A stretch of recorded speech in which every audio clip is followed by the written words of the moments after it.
TV5 Sports, the home of the WB, presents High School Football. Brought to you by The Andersons, more for your home. Owens Community College, your success starts here. Subway and your local Subway sandwich shops. Banner Mattress and Furniture, factory direct since 1929. Charlie's Dodge, enjoy the experience. Cellular Central, your authorized Verizon Platinum agent. Allen Miller Jewelers. If she wants diamonds, you want Allen Miller Jewelers. And by the Alliance of Construction Professionals. Build your future with us. The calendar has changed to October, and the temperature starts to feel like real football weather as we've got two teams tonight who are trying to get halfway up to the top of their league standings.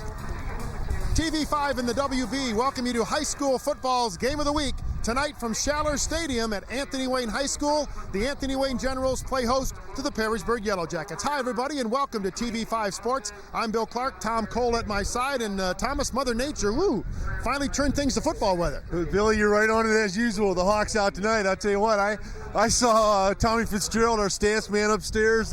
He's got long underwear, mittens, gloves, hat, a thermos full of hot chocolate, and a bucket full of vicious hot wings. I figure his shirt will be off by the third quarter. I tell you, when we talk about the ball game we have for you tonight, the Perrysburg Yellow Jackets and the Anthony Wayne Generals, the Perrysburg Yellow Jackets, we talked about the fact that we have seen some great running backs through every game that we've done this year. No matter what high school we've gone to, there have been some great running backs, and tonight at Perrysburg is no exception when you talk about Nick Jacobs and Chris Kernahan. Yeah, Billy, you're absolutely correct. They're kind of the Butch Cassidy and the Sundance Kid of the GLL. Nick Jacobs is the money man. 10 touchdowns, 60 points. He leads the GLL in scoring. And Chris Kernahan brings the power. 6 foot, 220. They complement each other real well. Trying to keep Nick Jacobs out of the end zone is like trying to stop a downhill car with no brakes. It's tough to do. When you talk about the Perrysburg Yellow Jackets, when you look at their 4 wins, they've averaged 40 points a game in their 4 wins, but in their 2 losses, they've only scored 13 points. One of those games, they didn't score any points. They were shut out by the Springfield Blue Devils. How does a team go from being that good offensively to having that much struggle? Billy, it's really usually a pretty simple thing, and that is that kind of disparity is you're just whipped up front on the offensive line is what happens, and you get shut down. Ray Poland, the head coach of the Perrysburg Yellow Jackets, spent some time with us a few seconds ago, and he told us what he thought the Yellow Jackets had to do to put the sting in the Anthony Wayne Generals. What about the keys for tonight's game? Well, we have 3 of them. One of them is stop the fullback trap that they run. Second one, they run a great counter play we want to stop. And the third one is we cannot make mistakes this night tonight. The Anthony Wayne Generals, their running backs take a second seat to no one. And Thomas, when you talk about the running backs for the Anthony Wayne Generals, you got to talk about Mike Galbraith and Ryan Mitchell. Yeah, they complement each other very well, Bill. They're like 2 low-drive, compact composite cars. They just keep running, they keep coming at you. But Galbraith, to me, is like trying to tackle a mailbox. You know, he's got that 5'10", 190-pound structure, and they run very hard. When you talk about the Anthony Wayne Generals, the fact that they have had some tough losses this year. They lost to start in overtime, and then Ryan Mitchell, as you see on our screen right there, he'll be providing a lot of offensive punch also for the Anthony Wayne Generals. But the fact is they're a very young team, the Anthony Wayne Generals, and they've had some tough losses. How does that affect a team like that? Well, Billy, you know, in sports, it's a lot like in baseball, they talk about how to close out a ball game. In basketball, they talk about finishing off a game. And in football, really, it's the fourth quarter. When you lose a lot of close games, it's winning that fourth quarter that counts. And they're a young team, and they'll figure that out. We spent some time with Craig Smith, who is in his 4th year at Anthony Wayne as their head coach, and he told us what he thought his Generals needed to do to take Perrysburg out of their ball game. I think keys tonight for us would be run the ball. I think that's our key every week, and if we can get that going, our misdirection, I think we'll have a good chance tonight. Also, Perrysburg has a great running attack, and hopefully we can slow them down and contain them somewhat. I think those are really the keys, and then turnovers, as usual, play a great part in high school football. So hopefully we'll end up on the plus side there. We've talked about the big offensive linemen and the big defensive linemen we've seen all year here on TV5. And Thomas, those defensive linemen can cause the quarterback some problems because they got to sprint out to get away from the pressure, but that can cause some problems, and that's where we're going to spend our tip time tonight. Absolutely, Billy. You know, we're talking about how to get out away from the defensive pressure, whether you're on a bootleg, whether you're on a sprint out, but moving away and throwing the football. And, you know, we talk about getting your shoulders turned and make sure everybody understands that, Bill.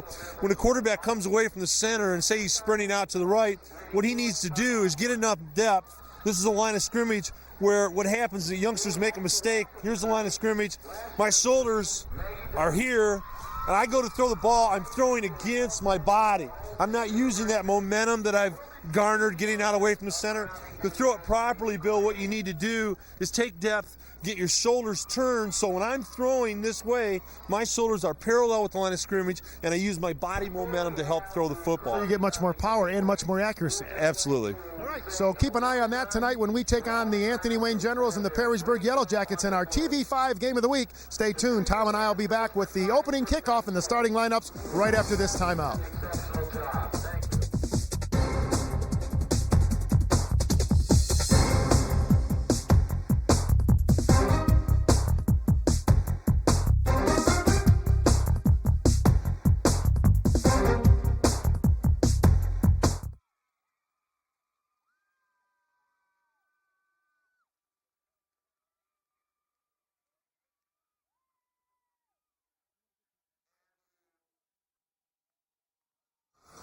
Welcome back to Schaller Stadium on the campus of Anthony Wayne High School. Our Northern Lakes League struggle tonight. The Anthony Wayne Generals hosting the Perrysburg Yellow Jackets. Along with Tom Cole, I'm Bill Clark. Thanks for making us a part of your night here on TV5 in the WB.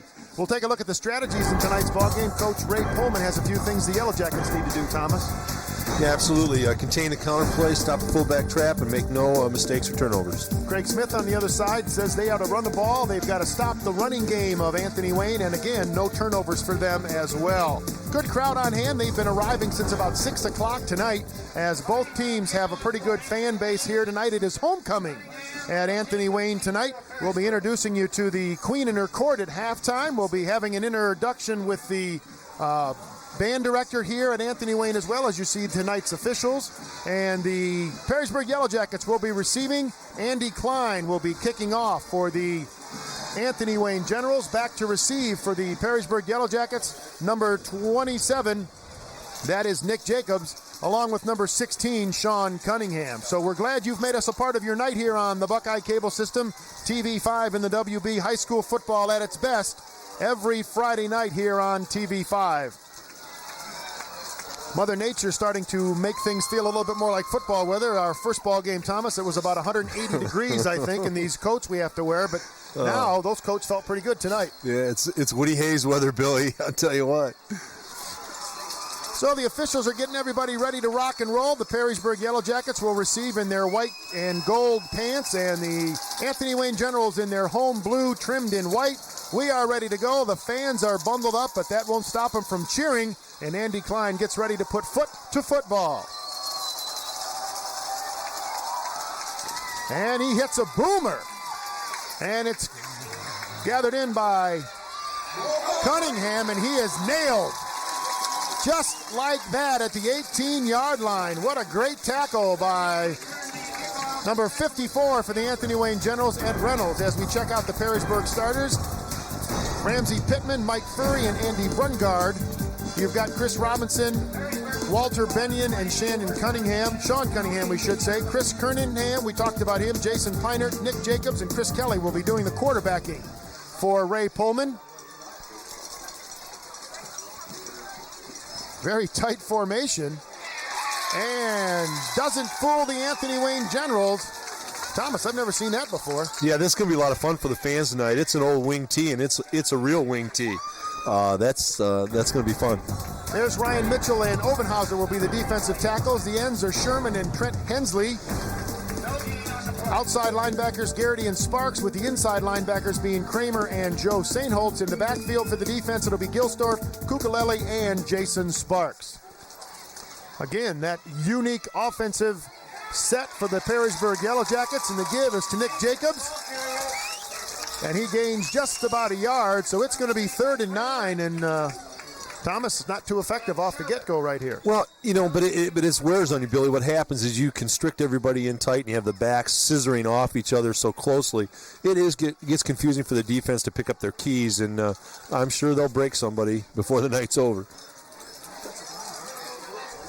So it's 3rd and about 10 for the Perrysburg Yellow Jackets.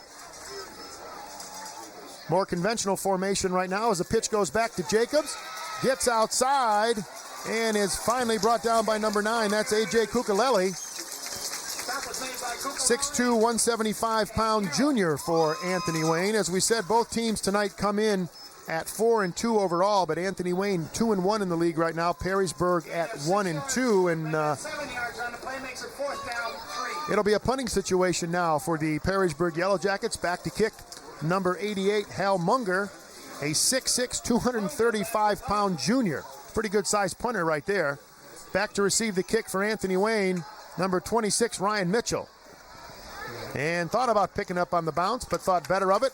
And it's down at the 37-yard line of the Perrysburg Yellow Jackets. As we take a look at the Anthony Wayne offense, it'll be Hensley, Sherman, and Carroll inside. Sainholtz, Booth, Westendorf, and Buckemeyer. And the remainder of the offense, Galbraith, Mitchell, Kramer, and the quarterback is Steve Sadowski, a 6'3", 185-pound senior. I knew that, but thanks for helping me out anyway. What a team we make. So the Anthony Wayne Generals will start from their own 37-yard line. Here's that crossbuck play they talked about. The give to number 26, Ryan Mitchell, and he picks up about 4 yards. As we check out the Perrysburg defense, Benyon, Buckley, and Zelinsky on the inside. Brungard and Peinert will be the ends. Dunn, Kernahan, and Cunningham. And in the defensive backfield, it's Kelly, Jacobs, and Patrick Gill. A lot of players on both teams tonight, Thomas, going both ways. And in this cold, that's probably a pretty good idea. Yeah, it's not. I don't think it's going to affect them tonight. Here it's outside. This is Mike Galbraith, and he's finally brought down by Nick Jacobs. A touchdown-saving tackle right there. But we talked about it in the pregame show, Tom Cole, that when you get number 22, Ryan Dunn, to the outside, he can really make things happen. Yeah, Billy, he runs low to the ground, and he's fast and powerful.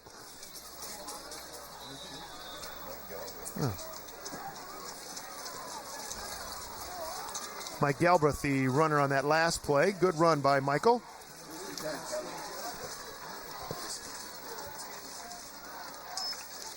Here's the give again to Galbraith over the left side, and it's finally brought down by Jacobs again. Nick Jacobs doing a nice job on defense, but right now Mike Galbraith having his way with the Perrysburg D.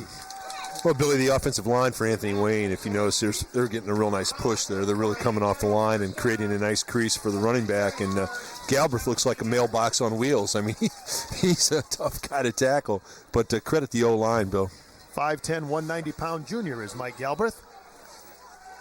Brad Kramer now in the backfield as the fullback, right behind Sadowski. And here's that crossbuck play again. Ryan Mitchell is finally brought down. And they're going to mark it pretty much at the 15-yard line.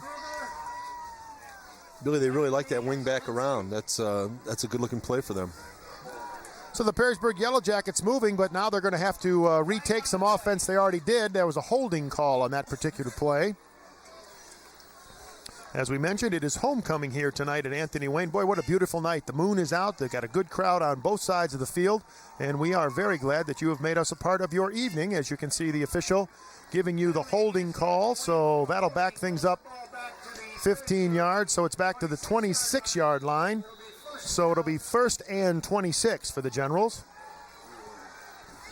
First adversity they had to face on this particular drive as Sadowski goes under center. And here's the pitch back to number 26, Mitchell. And Ryan gets dragged down. Stop was made by Dunn. Ryan Dunn on the tackle for the Perrysburg Yellow Jackets. Billy, they had even backs and used the wing back action around again, and certainly they've got to have a boot coming off that pretty soon. Sadowski seems to do a pretty good job, Coach, of making sure he hides that ball before he hands it off. And we talked about that earlier in the season. It's a tremendous advantage for the offense with the quarterback not showing the ball to the defense. So we got twins left for the Anthony Wayne Generals. It is 2nd and 23. Sadowski back to pass. He's going for it all in the end zone. Touchdown, Anthony Wayne! Pass complete to number 9, A.J. Kukaleli, and the Anthony Wayne Generals draw first blood on this homecoming ball game and take a 6-0 lead over the Perrysburg Yellow Jackets. Nice play by that man right there. Yeah, I got to tell you, Billy, that was a half roll, and kind of what we talked about in the pregame.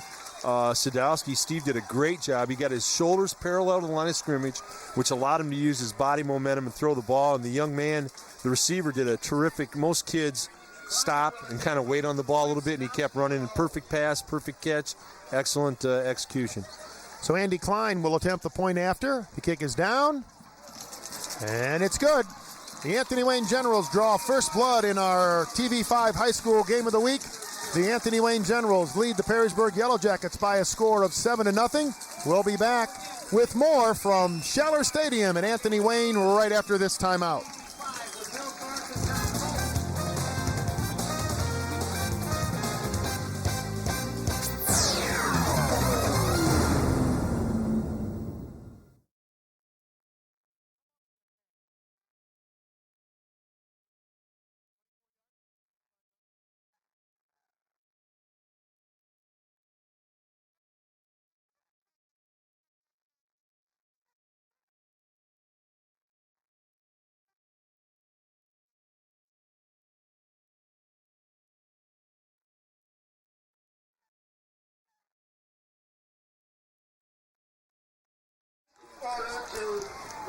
Welcome back to Scheller Stadium along with Tom Cole, Bill Clark. We are glad to be here and bring you this exciting high school football game. Boy, I tell you, they Anthony Wayne Generals, Thomas, struck like lightning right there. Yeah, they did, and they showed a lot of different and unusual formations. Nice kick. Well, I tell you, Andy Klein puts a foot into it, and it is going to go out of the end zone, so the Perrysburg Yellow Jackets will start on their own 20-yard line. We were here before the ball game, and I was watching Andy Klein in his warm-ups as you see him get some congratulatory high fives from the coaching staff. And he is a kicker on the Anthony Wayne soccer team, and Craig Smith, the football coach, says we borrow him on Friday nights, and I can see why. Yeah, what a weapon that is to be able to kick it into the end zone and not get a return. He has a terrific foot. Well, here comes the Perrysburg offense now.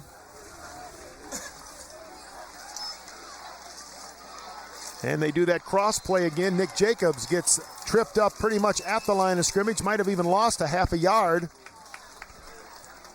That's got to be kind of confusing, I would think, especially for the interior line of the defense. Billy, I played in the defensive backfield. What this offense is a Delaware wing tee, and they scissor action off. They scissor action off one another. And boy, in linebackers and defensive backs are reading their keys, they lose the backs is what happens. Got a 182-pound defensive line for the Anthony Wayne Generals, and when you can't see the ball, that makes it even tougher. This is Chris Kelly on the bootleg, and he is swarmed under. Nice tackle right there by number 64 for the Anthony Wayne Generals. That's Brett Carroll. And the emotions are running high right here in Anthony Wayne.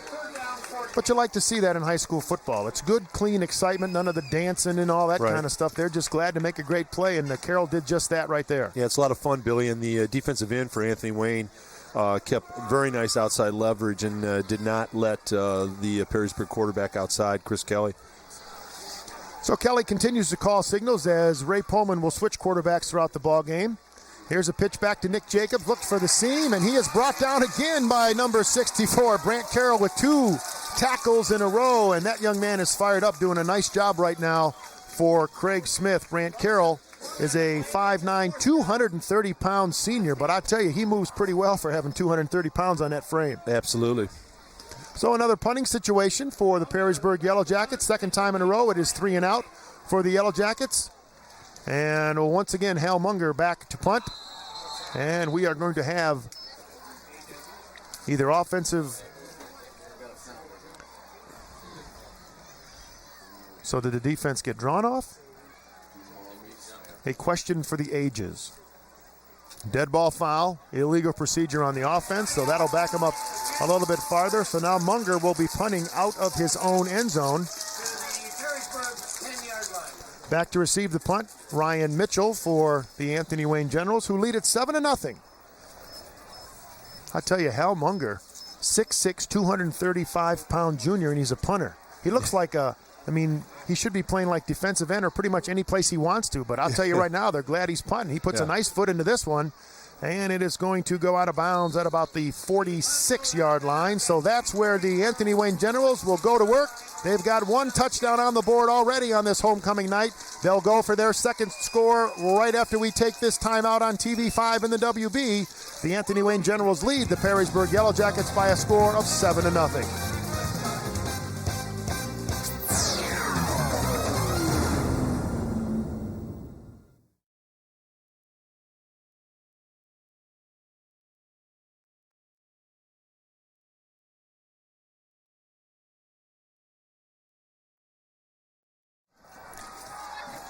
Craig Smith, the coach of the Anthony Wayne Generals, very happy at this particular moment as his offense is back on the field. Here's Ryan Mitchell trying to get around the outside, and he is dragged down by number 34. That's Chris Kernahan.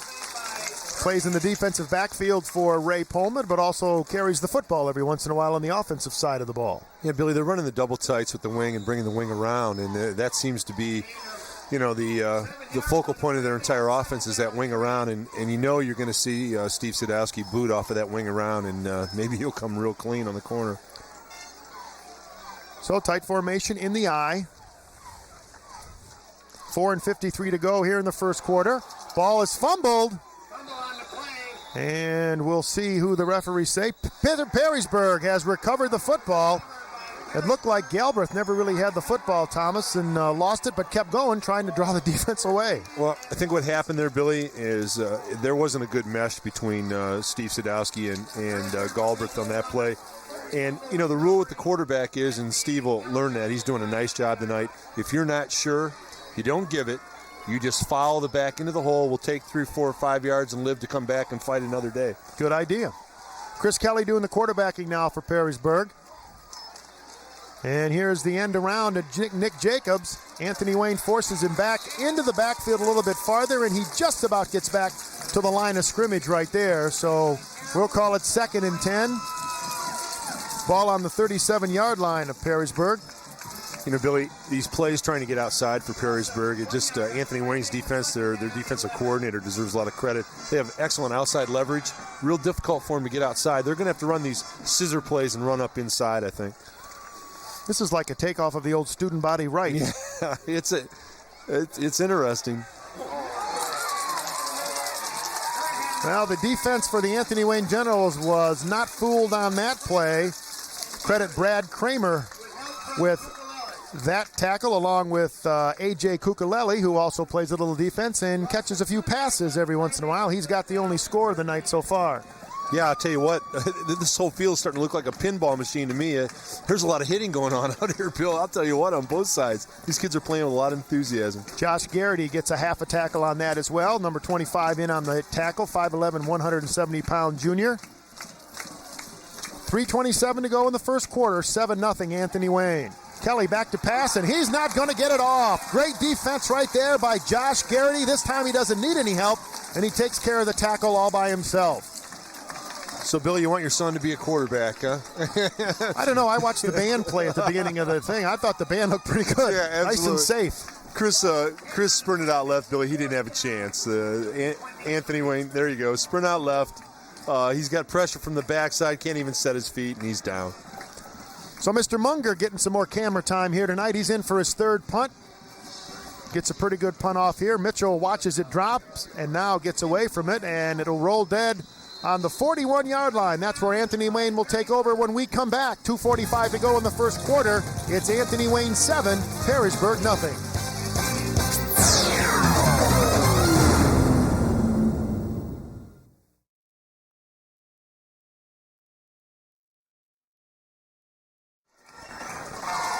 Good shot of the crowd right there, and they are staying very warm, and they are staying very close together. It is a cool, crisp night here at Anthony Wayne High School, Schaller Stadium, our location, along with Tom Cole, Bill Clark here at Anthony Wayne. Sadowski rolling right, tries to get down to number 22, Mike Galbraith. Just a little bit off his hands, and Thomas, we talked about that in the pregame show. It looked like Steve didn't have a real good chance to set his feet. He didn't get his shoulders turned parallel to the line of scrimmage. And the other thing, Billy, that Steve will learn, he's got nice size, real impressive look for a quarterback. Another thing you'll learn, Billy, is when he's sprinting out, you throw it right at the receiver. You don't put lead on the ball because your body motion puts natural lead on it. If he'd have thrown right at him, it would have been a completion. So 2nd and 10, ball still remains at the 41-yard line. Sadowski calling signals. Here's that. Thought about the cross buck, but kept it himself, and Sadowski picks up about 3 going around the right end. I'll tell you, it must be tough for the defense because we're above and it's hard to find the football. Yeah, it really is. It's a nightmare for the linebackers and the DBs, Billy, because of all that cross buck action. And they went to the play that we were talking about. The wingback around, faked it, and bootlegged out to the right. And it was a keep all the way by Steve Sadowski. Nice pickup, and I'm sure they've got a bootleg pass off of that also. These are interesting offenses tonight, Bill, not the normal board affair. 3rd and 7 now for the Anthony Wayne Generals. Perrysburg looking to tighten up the D. Sadowski with a straight drop, drops it over the middle. Galbraith out of the backfield, makes the grab and takes it over midfield and down to the 42-yard line. It will be a first down for the Anthony Wayne Generals. Cunningham on the reception. Boy, Billy, what you saw there was real unusual in high school football. You had a young man, a quarterback, Steve Sadowski, that fronted out with the ball, which, you don't usually see a youngster do that. That's Joe Namath-esque stuff. So it's 1st and 10, 1:42 to go. Yeah, see, he fronts out there. That's beautiful. Nice coaching. Here's that cross buck again, but this time it's sniffed out very well by number 22 for Perrysburg, Ryan Dunn. And they're going to lose about 4 yards on that particular play. It looks like this is a risk-reward kind of offense, Thomas. Yeah. You can either make a lot of yards at a big time, or if the defense happens to sniff it out, you got a good possibility of losing 4 or 5. Well, it's interesting, too, Billy. They both run the same type of cross-buck action and wing rounds and wing traps. You might want to watch with Steve's hand. It doesn't look like it affects his throwing the ball, but it doesn't look like the handoffs are as smooth. And I'm wondering if that bandaging on his hand, has anything to do with that. Now Sadowski getting things straight with his offensive backfield, and that's going to take too long to get it off. A little too much conversation by the backfield of the Anthony Wayne Generals, so that'll cost Anthony Wayne 5 yards. So that'll back it up to the 49-yard line of Anthony Wayne. That'll make it 2nd and 18 with 52.7 seconds remaining here in the first quarter, a quarter where Anthony Wayne is the only team to dent the scoreboard. They lead at 7-0. Great officiating crew here tonight. No Jimmy Shaw and his guys. They do a wonderful job. So we got Twins right. And another flag. It looks like another delay of game. Or is it going to be 12 men on the field? Yep. Too many men on the field. So that'll be another 5 yards. So right now the best defense Perrysburg has is the Anthony Wayne offense. Well, you can't play with 12, Billy. That's I've tried to sneak a few people on from the sideline, but they usually catch that. So now they'll get 11 men on the field. They'll try to get up within 25 seconds and see if they can run an offensive play. Ball on the 44-yard line. It's 2nd and 23. We'll see if Craig Smith tries to get it all back in one fell swoop. This is the give to Galbraith, and he is knocked down just about as he crosses the line of scrimmage. Number 52, Scott Buckley, in on the tackle. Billy, what happens is some people might say, how you can get the extra man on the field? But what happens is when you formationalize like they do with so many different formations, a youngster just was in the huddle too long. Kernahan in on the tackle as well for Perrysburg. So that'll make it 3rd and 21. And barring a penalty or an incompleted pass, this probably will be the last play of the first quarter. Twins left with a slot left as well. Sadowski back to pass. This is McAfee. And Trey gets up, and McNamee gets knocked out of bounds. And that'll stop the clock with 6.7 seconds to go in the first quarter. Billy, I got to tell you, Sadowski has excellent size. He moves very well, throws the ball very well on the run, and can front out and throw the quick passes too. Real impressive. Very impressive. Fourth down, so Klein will be in to do the kicking.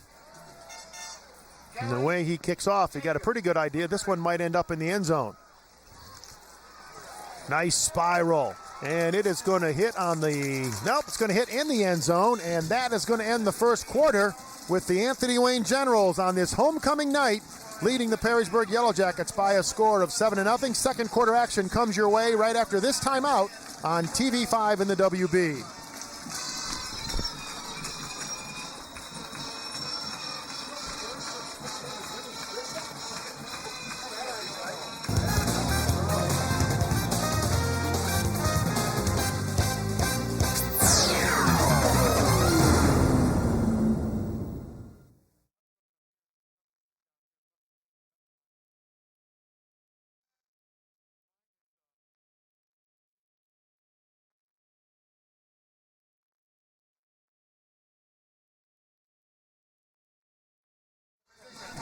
I want to correct myself as we take a look at the crowd. That last pass for the Anthony Wayne Generals hauled in by Russ Staler.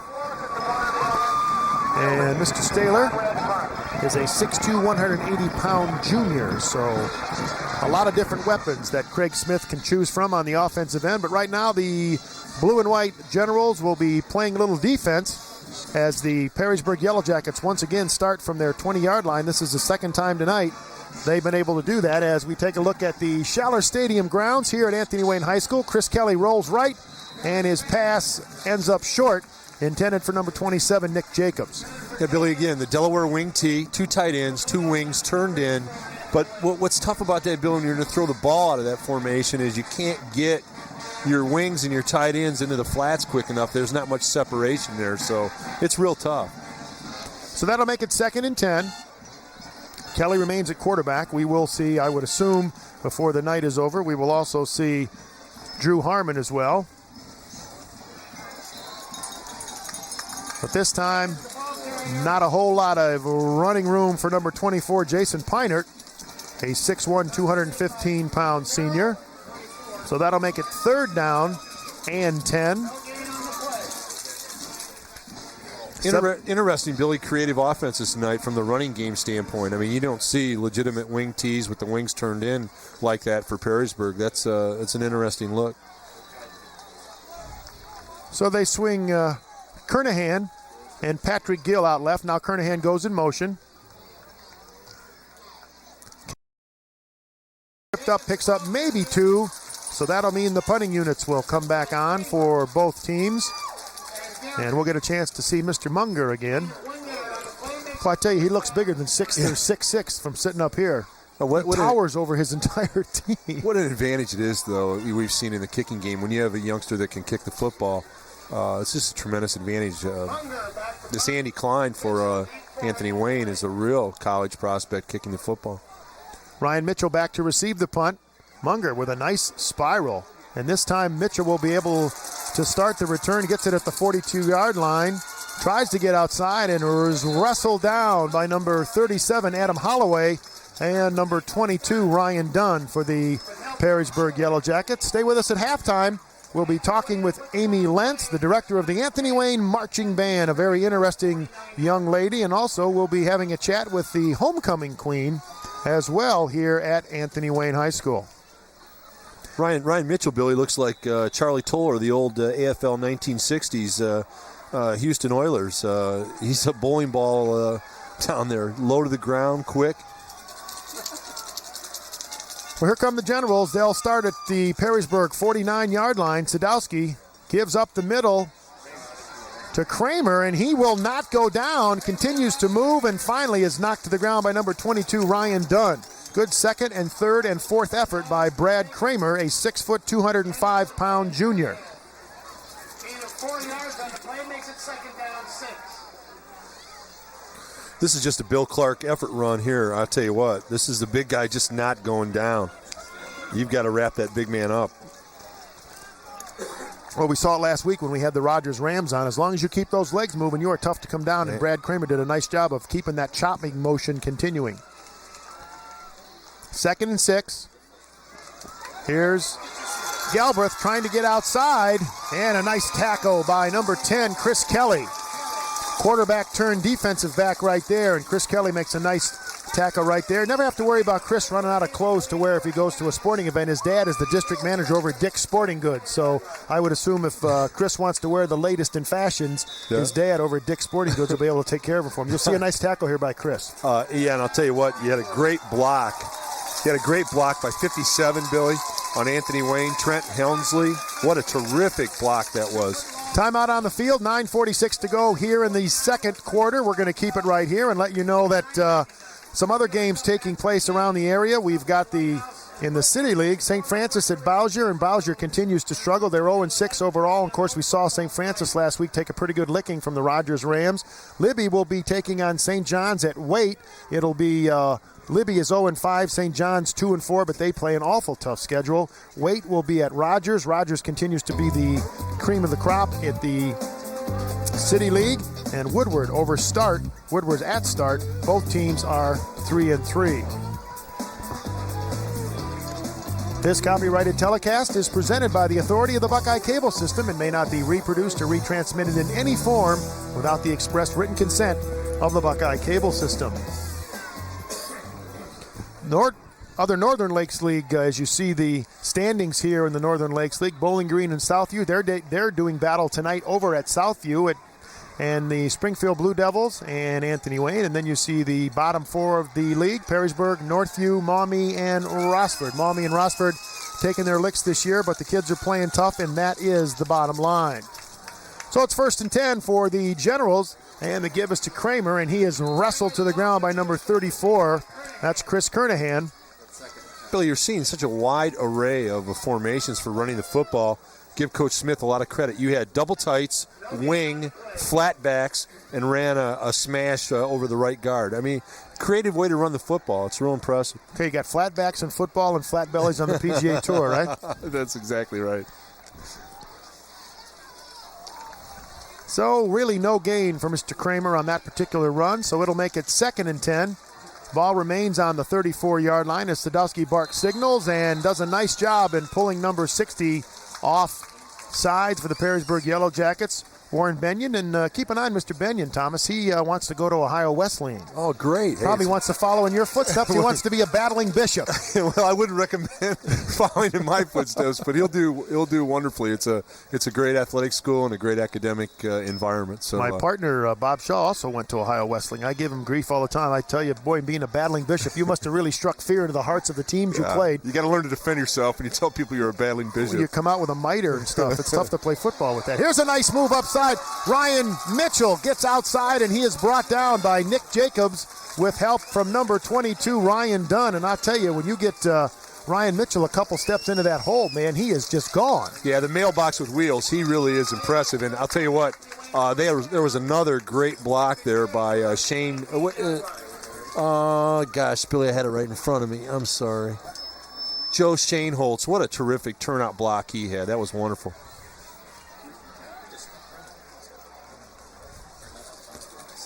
So it's 1st and 10, 8:30 running here in the second quarter. Give again, this time to Galbraith. Got a nice lead block, and it's finally brought down at the 5-yard line. And credit number 64, Brant Carroll, who's doing a nice job on defense, but the 5'9", 230-pound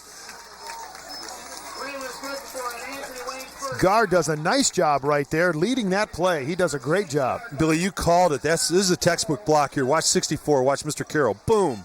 Great blocking. I'll tell you what, the offensive line coach for Anthony Wayne deserves a lot of credit. These kids are coming off the ball, and the offensive backs are blocking very well. Galbraith doing a nice job following that block as well. So we've got a stoppage in play as they want the clock to start running. Boy, Bill, this is an old lesson in hard hat and lunch pail blue-collar football. I want to tell you what, these kids are coming off the ball, and they're blocking people. So the Anthony Wayne faithful trying to get their team into the end zone, and number 22, Mike Galbraith, takes care of things for him, and he'll take it in. From about the 6-yard line, the second touchdown of the evening for the Anthony Wayne Generals, and they lead it right now by a score of 13-0.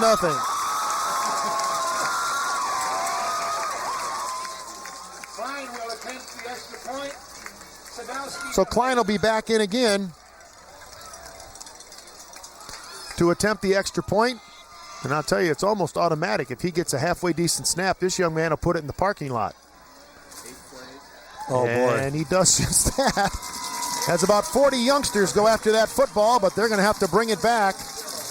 We're on a low budget here. High school football, as you see the Anthony Wayne cheerleaders, they're pretty happy. This is homecoming at Anthony Wayne High School, and has been a very pleasant homecoming for the alumni who have come back tonight, because their Anthony Wayne Generals lead the Perrysburg Yellow Jackets by a score of 14-0. 8:05 to go in the second quarter. We'll be back with more on TV5 and the WB right after this timeout.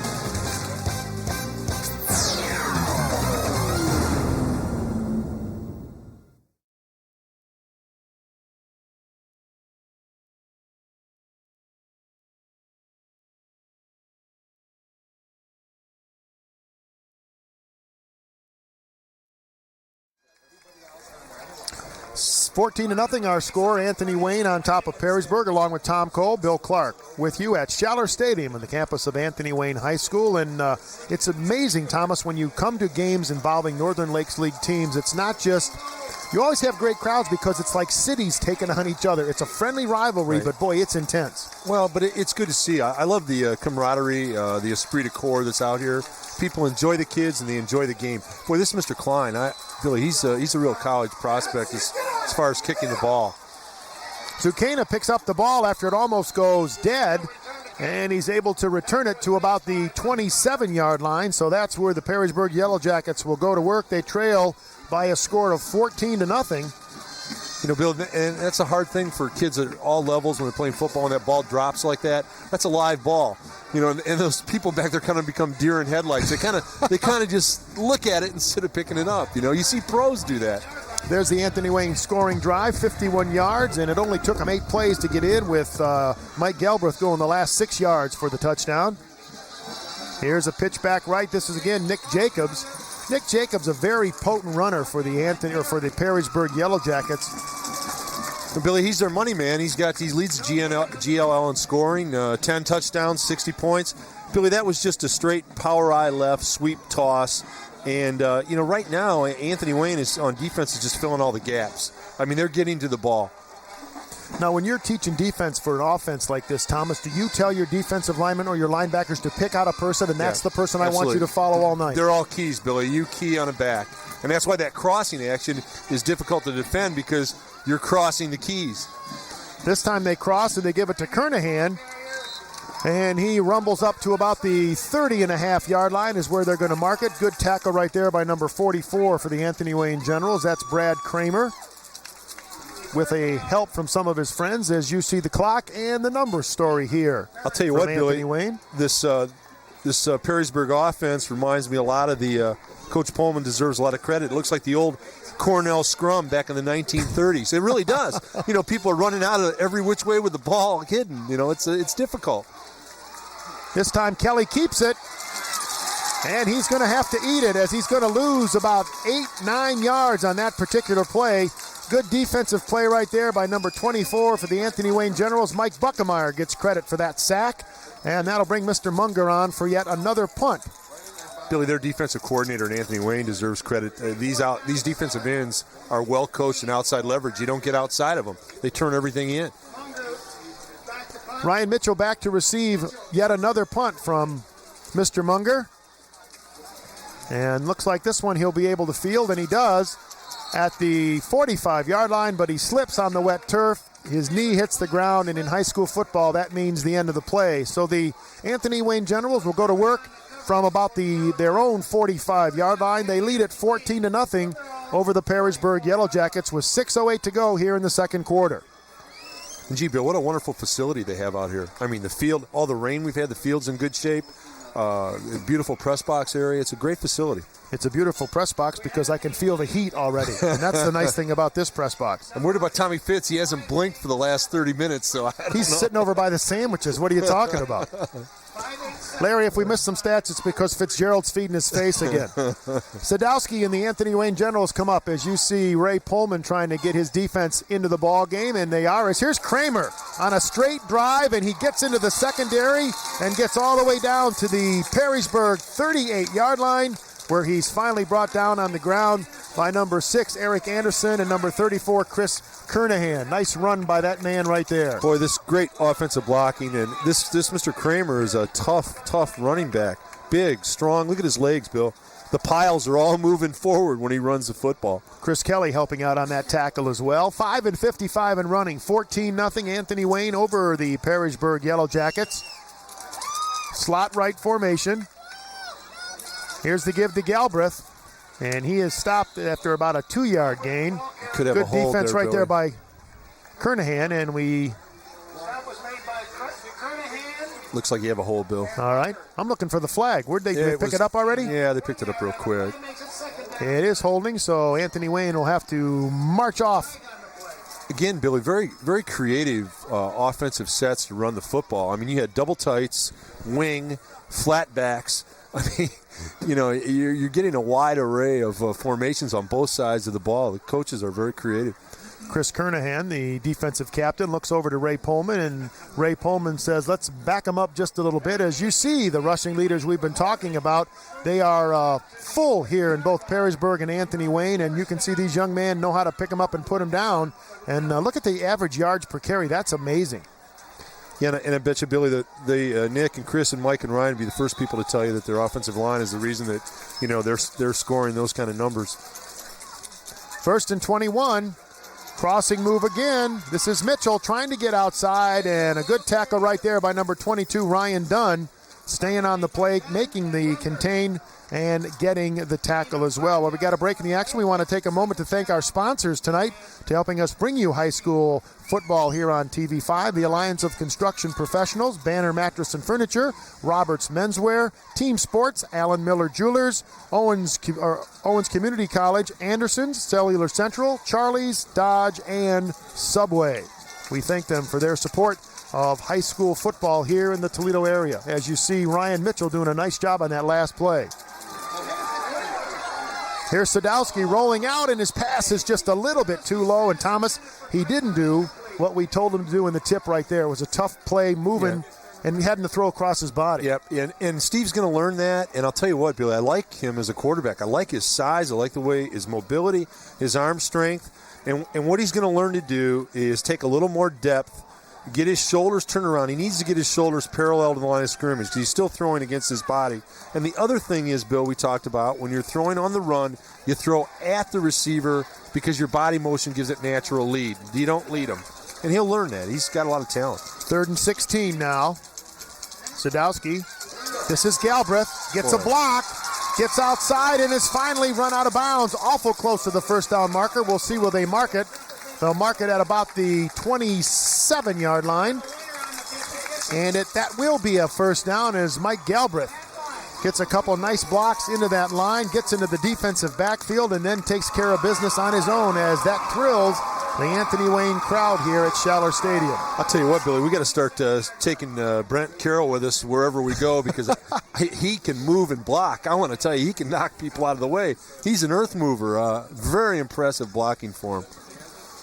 Clock stops with Mr. Galbraith running out of bounds, so 4:48 to go.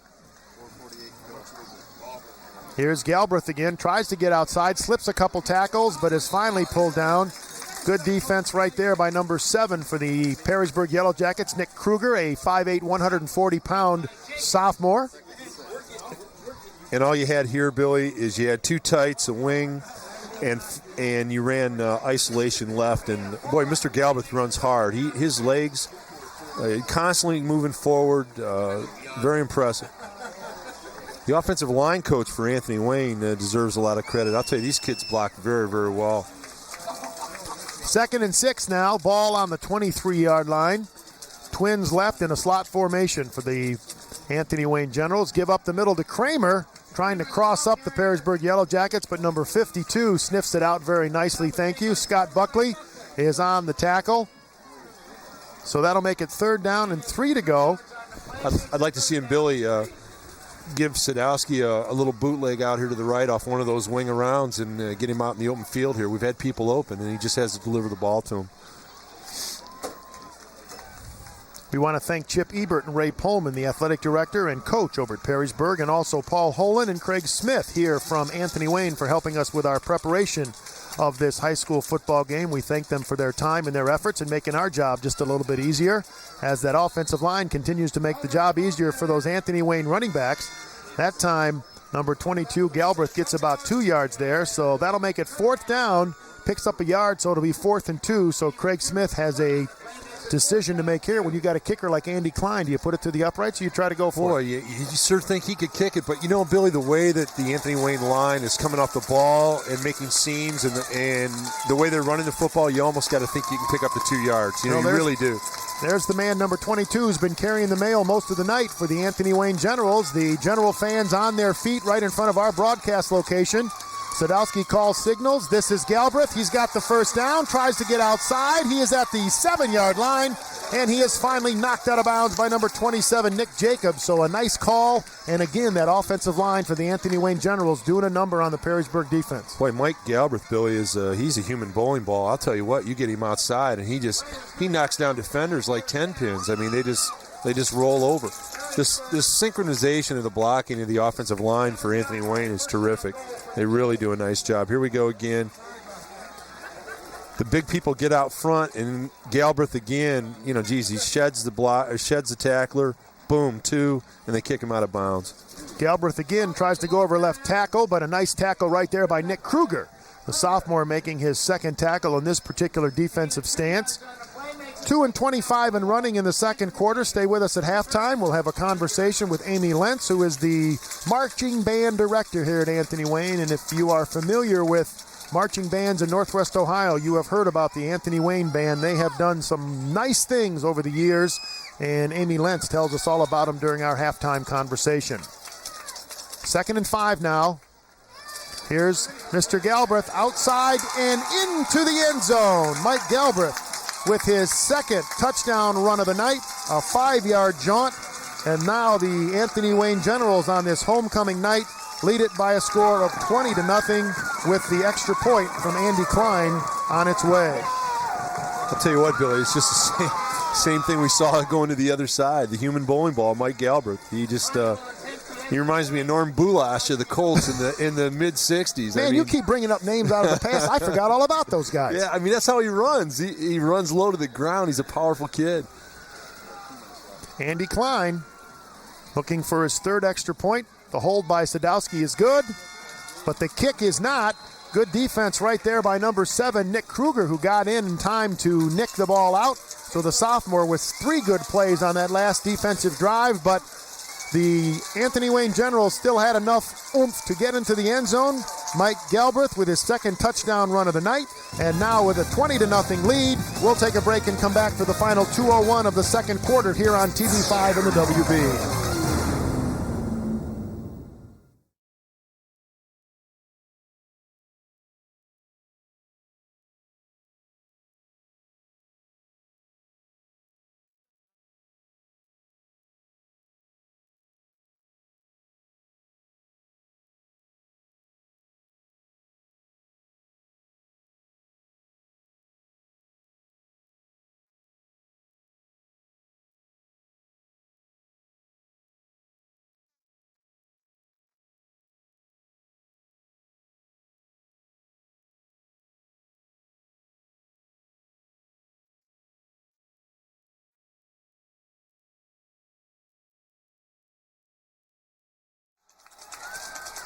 Twenty to nothing, the Generals lead the Perrysburg Yellow Jackets. Cunningham and Jacobs await Andy Klein's kick. It's high, it's short, and it's a free ball, and the Generals recover the football. Thomas, you talked about it on the last kickoff. The receiving team for Perrysburg really didn't pay attention to where the football was, and a good play right there. Well, Billy, it's kind of weird. It freezes you. When it's hard for people to understand that's a live ball. And the other thing, Billy, is if they do punch it high and they're coming down on it, you can fair catch that ball. You can fair catch it right on the spot.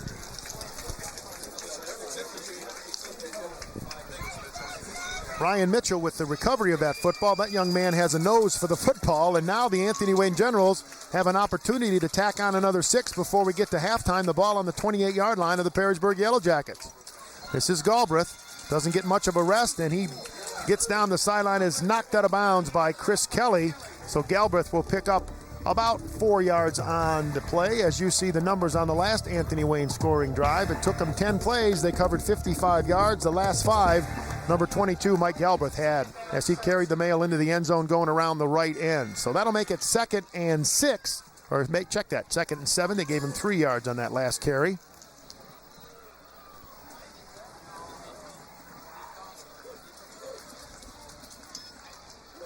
Here's Galbraith again. This time he goes down the left side, and Nick Jacobs, along with Chris Kernahan, make the tackle. Clock continues to run, and I got to believe, unless we get close to the end of the quarter, Coach Smith's going to keep him on the ground. Yeah, he'd probably, he might want to get one more in here before it's over and boot out, Billy. But you had double tights, a wing, and you ran isolation left. And, Mike Galbraith, just his legs are like little pistons. I mean, he's into the secondary before you can eye blink. Very impressive. 1:19 and running. Here's Galbraith this time again, round right end, gets that block from Carroll, bounces off another tackler and gets down to the 1-yard line. And Kruger with another saving tackle. Nick Kruger has really come on and is playing some great defense for Ray Pullman, makes the touchdown saving tackle right there. But the way the Anthony Wayne Generals are running, Thomas, it might just prolong the inevitable. Yeah, really. Billy, I got to ask you, have you seen any better blocking this year by the up front people for Anthony Wayne and the lead backs? I'm telling you, these kids block. I mean, that's terrific. Nice block by Brian Booth right there at the end to free up Mr. Galbraith. But give him credit too, Thomas, because he follows his blocks very well too. No question. The ball's on the 2-yard line. We're under a minute to play. Kramer, the only back in the backfield, he gets the football up the middle, and he is stopped on about the 1-yard line as the clock continues to run. And now Steve Sadowski gets the official's attention, asks for time, and we'll take it. It's 35.3 seconds to go as Craig Smith will talk to his Chargers, because they will try to punch it in one more time before this half ends. And don't forget, at halftime, we will be having a conversation with Amy Lentz, who is the marching band director here at Anthony Wayne High School. And Thomas, we talked about it just a couple of minutes ago, the fact that you get the whole city, it seems like, from Perrysburg comes to this game. The whole, obviously, city from Anthony Wayne is here. But before the ball game, we were here about 5 o'clock. Game didn't start till 7:30. And there are people in the parking lot with campers setting up grills. I mean, this is like a college atmosphere. Yeah. This is just great. It's great, and that's what sports is about, and that's why it's such a great environment for these young kids to participate on Friday night.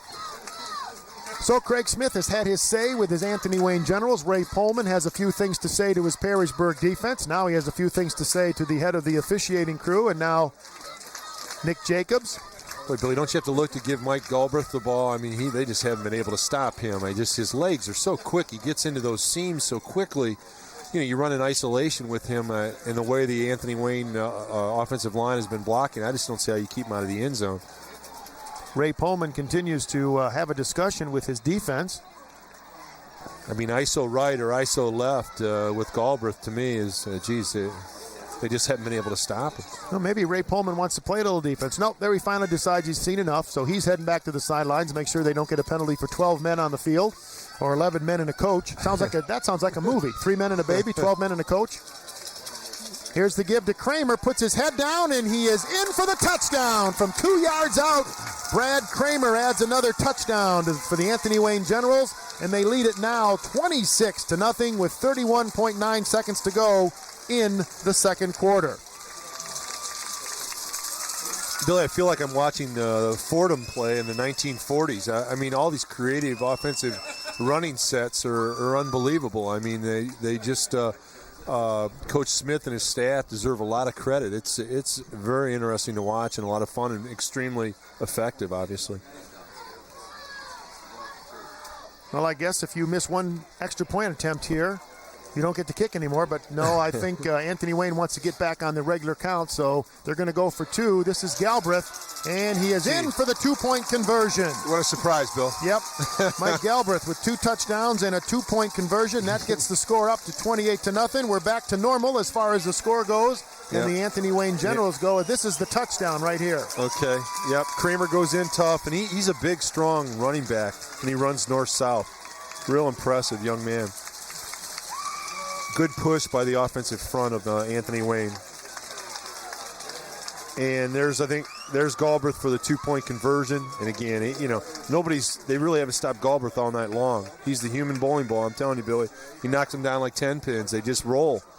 So the Anthony Wayne Generals have taken advantage of the turnover on the last kickoff when the Perrysburg Yellow Jackets couldn't recover, and Ryan Mitchell did recover for the Anthony Wayne Generals, and they took advantage of it, going 29 yards, and Brad Kramer finishes it off with a 2-yard run, getting us to our 28-0 score. So Andy Klein, as you see right there, as we mentioned, a soccer player, kind of like a rent-a-football player as far as Craig Smith goes. But we saw that last week, too, with St. Francis. John Martinez, a very good soccer player for the Knights, and spends his Friday nights kicking for Dick Cromwell.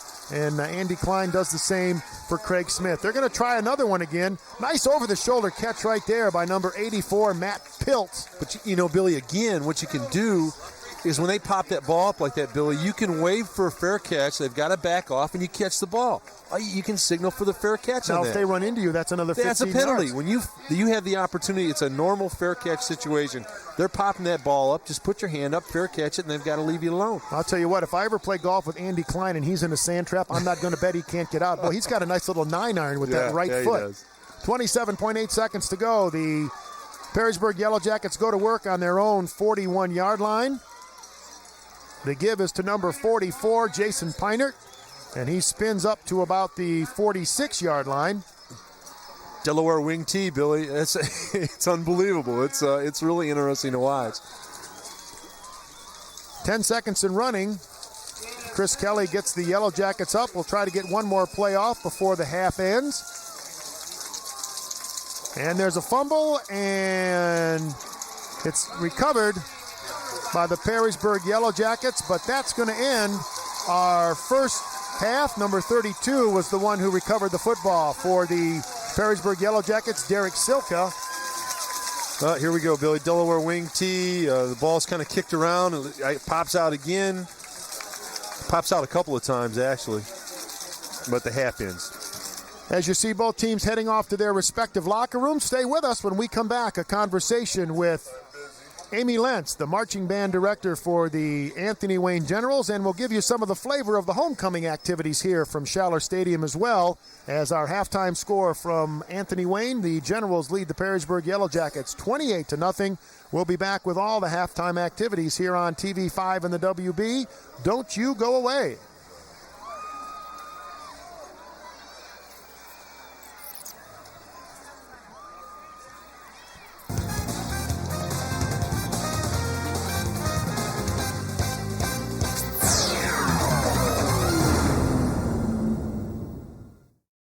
Schaller Stadium on the campus of Anthony Wayne High School, along with Tom Cole, Bill Clark with you, and there's our halftime score as you see some of the halftime pageantry. The Perrysburg Yellow Jacket Marching Band entertaining a very good crowd here as the Generals holding a 28-0 lead over the visitors from Perrysburg. We're glad you take some time to join us here on TV5 and the WB. And Thomas, I'll tell you, there are some very good football teams in this area, as we will see coming up here on our screen. We'll check out the state rankings that were released this week. As you can see in Division I, Region 2, Fremont Ross doing a nice job. And, of course, we saw Whitmer earlier in the season. That only loss was right here on TV5 when they took on the Start Spartans. Division 2, Region 6, Rogers, Sylvania Southview, St. Francis, Bowling Green, Springfield, and Perrysburg. There could be a lot of tournament games going on around here. Well, Billy just speaks to the fact that Northwestern Ohio is great football. There's no question about it. The Perrysburg Yellow Jacket Marching Band continues to entertain here at halftime. 28-0 is our halftime score. And we have told you at the beginning of the ball game that we expect to see some great running backs, and we have seen them so far here in the first half.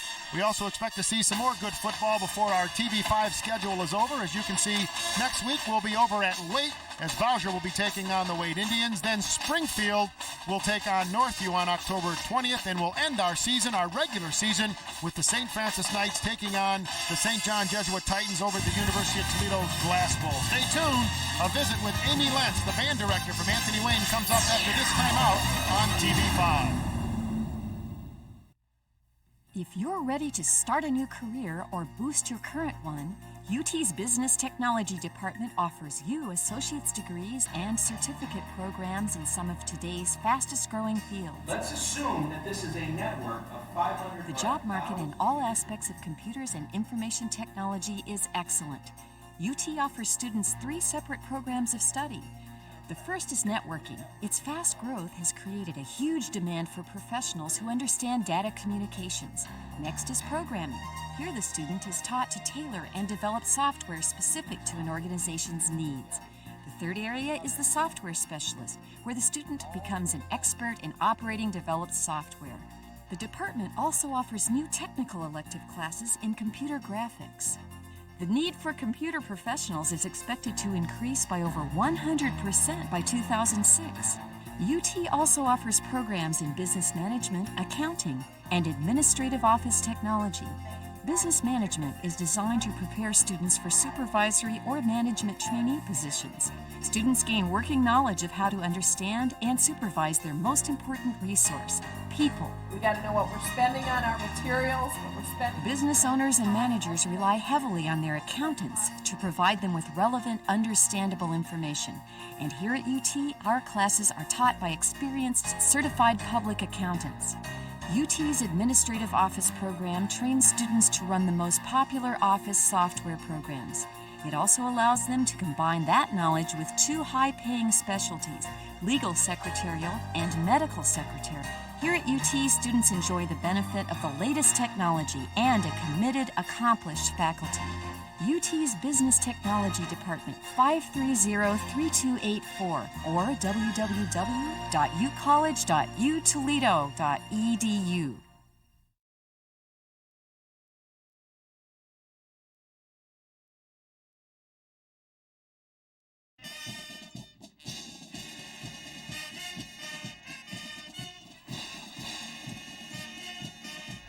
At a lot of high school football games, when halftime rolls around, that's the signal for a lot of people to get up and head to the concession stands. But here at Anthony Wayne, they don't go to the concession stands. They stay in their seat because they want to watch the Anthony Wayne Band. It's a world-class band, and we're with the band director here at Anthony Wayne, Amy Lentz. Amy, thanks for taking time to join us. Thank you very much. Tell us a little bit about your background. I graduated from Anthony Wayne and loved the band and was the first band to really travel a lot. That was in the Orange Bowl in 1970. How does a band get to be that good to go to an Orange Bowl? That is just amazing. Well, we are very unique. We do dance steps, the precision dance steps. We also have very high step like Ohio State, and we have a swagger to the horns so they move with the steps, and we play rock and music. How much time do the kids put in actually practicing for the halftime show? They practice 2 hours a day after school, and then they have their regular classroom period too during the day. Some of our viewers may not understand that there's an awful lot of competition that goes on with the band during the week. Just because you're performing tonight with Perrysburg, you may not be performing next week. Explain that to us. Right. Well, the kids have to earn their position every week. So they have to have their music memorized, and they have to know their steps and what they're doing really well every week. And they also challenge each other. So they can give me 24 hours notice, and they say, we are going to challenge each other. And then we have a march-off, and may the best marcher win. That's a lot of pressure on you. Well, it's actually good for the kids because the competition brings everybody up, and everybody does their best. It brings out the best in everybody. Now, when you left Anthony Wayne a couple months ago, we'll say, and now you've come back, where did you come from? Where was your last assignment? I was at Paulding High School, and I had been there for 15 years and had planned to retire from there. And all of a sudden the job came open and hadn't intended on taking the job, but here I am and I'm loving it. This year is fantastic. What's it like to come back to your own high school? It was at first not like home because I'd been away since I was 18. And so coming back seemed almost foreign, but now I'm getting to know more of the people that I had known before and meeting the friends that I'd graduated with. And so it's becoming home again. Since you've been in the band and now to the year 2000, how have bands changed? How have the kids changed, the routines changed? Well, we're a little more busy now, and kids have more activities. Moms are working now. It's a little less disciplined than it was back when I was in school, of course. And also, we've got the core element, where the core bands have come into play, and that's more of a stride. So that makes us even more unique, and we're a real crowd pleaser. We have found in our coverage of high school football that a lot of the athletes end up being better students as well. Do you find that with band members too? Oh, yes, there is proven proof that statistically band students they started following this since 1930, that band students have higher SAT scores, ATC scores, are most likely to go to college, and the NASA engineers, 90% of them are former band members. Ooh, keep a lot of singing going on in those rocket ships, I guess. Well, thanks for your time. We really appreciate it. Good luck to you and the band in the rest of the year. Amy Lentz, the band director here at Anthony Wayne, and Tom and I will be back with more halftime activities from Anthony Wayne right after this timeout.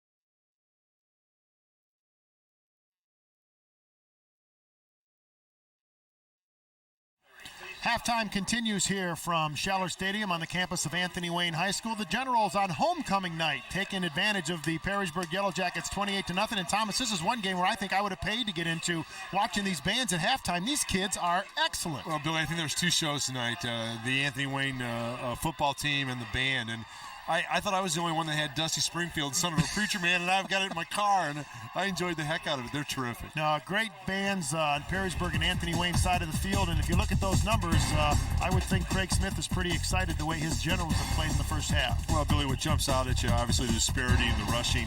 Perrysburg has 18 yards rushing. Anthony Wayne has 146. And, that means that Perrysburg obviously is not getting any snaps, and Anthony Wayne's controlling the ball. That's really what jumps out at you. Penalties aren't too bad. We have a great crew tonight. Jimmy Shaw's crew does an excellent job. Turnovers are okay. It's too much up front for the Anthony Wayne offensive line and their running game. Do you expect Perrysburg to be able to open things up a little bit more in the second half with the running game, or with the passing game, I should say? Billy, Coach Pullman's a great coach, and I love what he's doing with the Delaware wing tee, but I think that's their personality, and it doesn't look like they break those sets too many times, so it's going to be harder for them. I think they'll stay with their personality, and that is running the ball. And they're a very good football team, but football is kind of like an avalanche sometimes, Bill. Once it starts going against you, it's hard to stop it. Well, the crowd appreciates the great bands here at halftime. We're going to take a break. When we come back, we will get you set for the third quarter. Right now, we're at intermission from Anthony Wayne High School. The Generals lead the Perrysburg Yellow Jackets by a score of 28-0. We'll continue with more on TV5 right after this.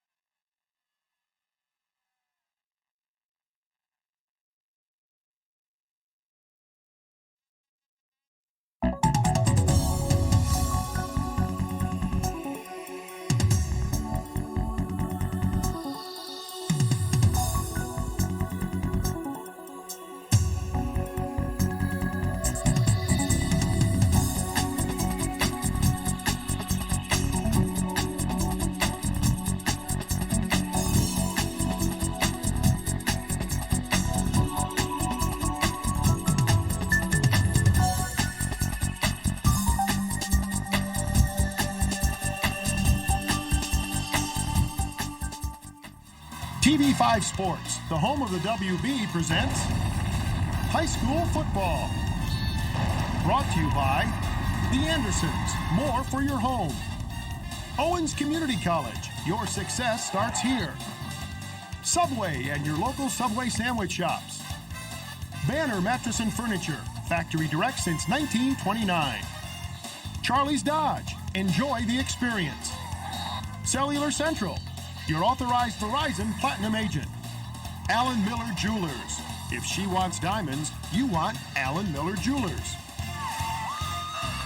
And by the Alliance of Construction Professionals. Build your future with us.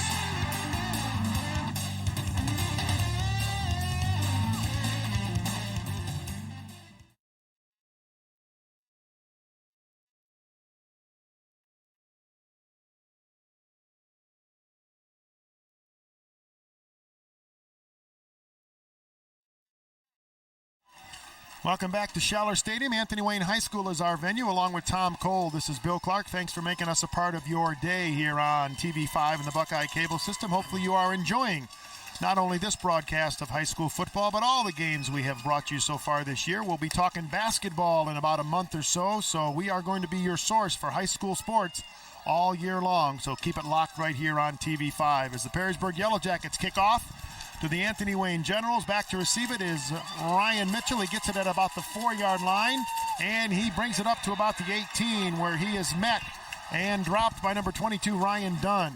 And number 43 also involved in on the tackle, Eric Siebenek, a 5'6", 145-pound sophomore. 28-0 as we start the third quarter, as you see Mitchell with a nice return here, finally catching the ball. Yeah, and good coverage, and it's a good way for Perrysburg to start the half, Billy. Maybe with a little more energy, a little more quickness to the ball. So Sadowski comes out to start the third quarter for Craig Smith's Anthony Wayne Generals. And there's that crossing play again, and Ryan Mitchell is dragged down nicely by number 22, Ryan Dunn. Dunn, we've called his number several times. He is a 6 foot, 195-pound senior, and with a 3-point grade point average, would like to head on to Bowling Green State University when his high school career is over. Billy, so many of these young kids deserve a lot of credit. I mean, it's so hard, the amount of time they put in on their extracurricular activities, and to carry the kind of grades they do is extremely impressive. So a loss of 2 yards there, so that'll make it 2nd and 12. And here comes Mr. Galbraith around the right side, gets into the backfield, and the initial hit was made by number 83, Patrick Gill, a defensive end for the Perrysburg Yellow Jackets. Well, I'll tell you, it's that misdirection again, Billy, and everything's off of that wing counter, wing trap action. And Mike Galbraith just, his ability to move so quickly in the seam. Here we go, the wing around. 64 trying to get out in front lead, can't quite do it that time, but Mike's so quick, he turns up in the seam and makes it a positive play. Number 77 for the Perrysburg Yellow Jackets, Zeke Zaleski, also helping out on that tackle. So that'll make it 3rd and 4. The ball is on the 24-yard line. Billy, Steve Sadowski's done this well a couple of times, and that is he's drawn him off sides with his inflection on the cadence, and he's kind of he's getting away with a head bob a little bit, but he really does a nice job drawing him off of the cadence. That'll give the Anthony Wayne Generals a first down as the penalty goes against the Perrysburg Yellow Jackets. So 1st and 10 on the 29-yard line.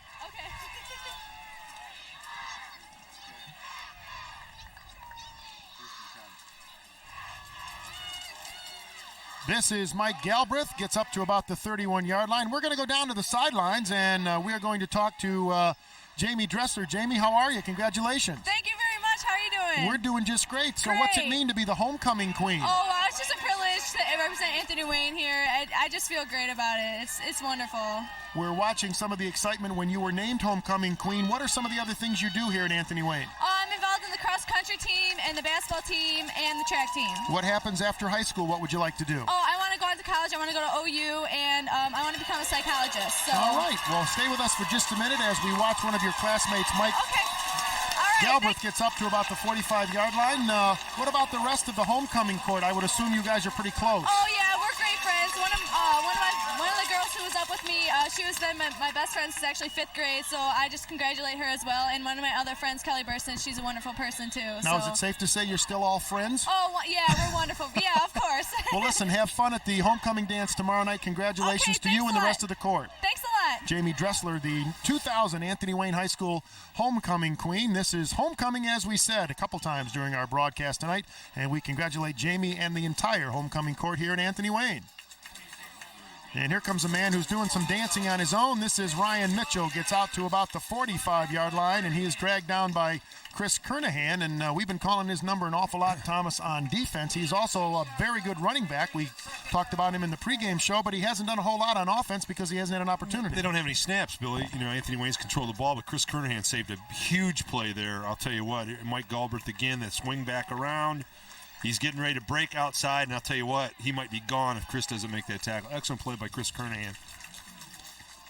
So it's second and about 5, ball on the 45-yard line as the Anthony Wayne Generals continue to drive. They lead at 28-0. Here's a give up the middle. This is Kramer, gets through the line and is finally dragged down. Give the initial hit credit to Eric Anderson. And a couple of his friends came in to help out to finally get Mr. Kramer to the ground. But I'll tell you, if I was a defensive lineman, I'd have to go home with about a bottle of Excedrin to figure out who am I supposed to be watching. Well, and that's why you got to give Coach Smith and his staff a number of plaudits, Bill, because the wide array of looks they're giving you out of the running game is unbelievable here. You get the wing back around, you get the wing back trap, you get the fullback trap, you get the ISOs, the sweeps, and they're all coming at you from different directions and different sets. We've got split ends left and right eye formation behind Mr. Sadowski, and here's the give to Galbraith. Almost tripped up in the backfield, but then is finally wrestled down by Dunn and Kernahan. And those two gentlemen doing a nice job on defense. They are doing they're going to sleep well tonight, Thomas. We had pro set here, Billy, and ran ISO right. And I'll tell you what, you want to tackle Mike Galbraith, you better bring some friends because you're going to be there a while because he just does not go down. 5'10", 190, and he runs so low to the ground. We've seen that on a lot of our telecasts this year. The youngsters who stay low to the ground, They are just tough to tackle. He is like tackling a mailbox. I'm telling you, he's not easy. 2nd and 9, ball on the 36-yard line now. 28-0, 7.5 minutes to go here in the third quarter here on TV5. Here's the pitch out to Mitchell. Sees the seam, gets into the backfield, and a saving tackle right there by Chris Kelly. Doing a nice job in the defensive backfield for Ray Pullman. As we mentioned, Chris Kelly, no problem with any of the sporting goods he may need. His father being the district manager over at Dick's Sporting Goods out on Holland, in Holland, Ohio, in Spring Meadows. Yeah, but what you had there was double tights, a wing, and a quick pitch to the right. 1st and 10, another first down for the Anthony Wayne Generals. They continue to march right down the field here on homecoming night. This is Galbraith in the backfield, makes a nice move. He's going to go in for his 3rd touchdown of the night. Mike Galbraith from 26 yards out. And the Anthony Wayne Generals are having their way with the Perrysburg Yellow Jackets. Yeah, what happens here, Billy, is just ISO left to Mike Galbraith. We've seen a lot of it. And, what happens when you run that hard at somebody all night long, that we've seen it before, Billy, you get worn down. It's kind of if it were a prize fight right now, they'd stop it. I mean, it's just and Perrysburg's a very good football team. It's just that Anthony Wayne is taking it to him up front, and it's real difficult to recover from that. Mr. Klein on to dot the I for the Generals. And this one is good. So it's 35-0. The Anthony Wayne Generals on homecoming doing a number on the Perrysburg Yellow Jackets. We're going to take a break and come back. We'll see if the Yellow Jackets could get a sting going here on the offensive side of the football. 7:04 to go in the third quarter. 35-0 Anthony Wayne.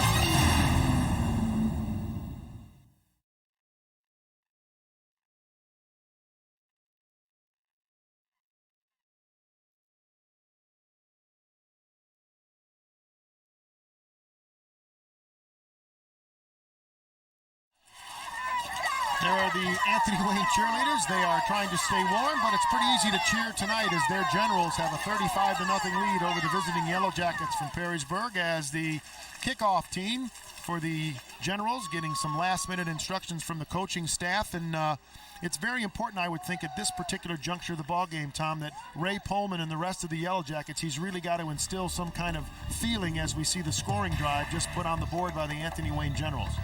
Yeah, 9 plays, 82 yards, and again, just controlling and dominating the ball. And Bill, you're absolutely right. Let's not forget Perrysburg's a very good football team. They come in here with an excellent record. They've got a good team, and it's just, football is emotion and physicality. And Anthony Wayne came out with the emotion and with the physicality, and it's an avalanche that it's very difficult to turn around. So Mr. Klein again, this one he puts the foot way into the football. It's going to be caught by Mike Zucchino. And Zucchino gets down to about the 20-yard line. Tackle made by number 25 for the Anthony Wayne Generals, Josh Garrity. And he will stay on the football field and play a little defense for Craig Smith. So the Generals will, or I should say the Yellow Jackets will go to work starting on the 21-yard line. 6:58 to go here in the third quarter.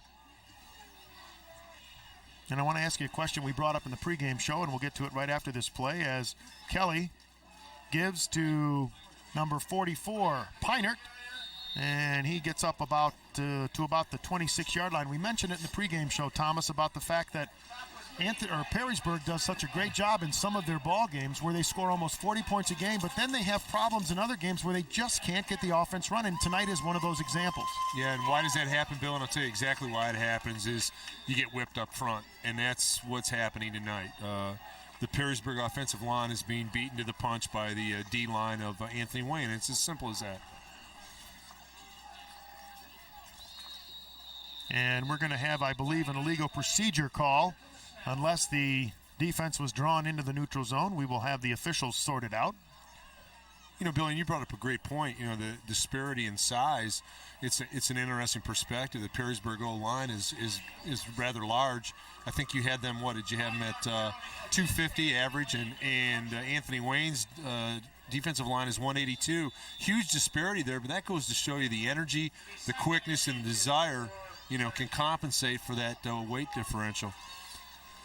So 2nd down and 1 as Anthony Wayne was penalized for getting into that neutral zone. And now Perrysburg Yellow Jackets are going to give that 5 yards right back as they're going to get called for illegal procedure. And the Generals' defensive alignment pointed at that out for the officials.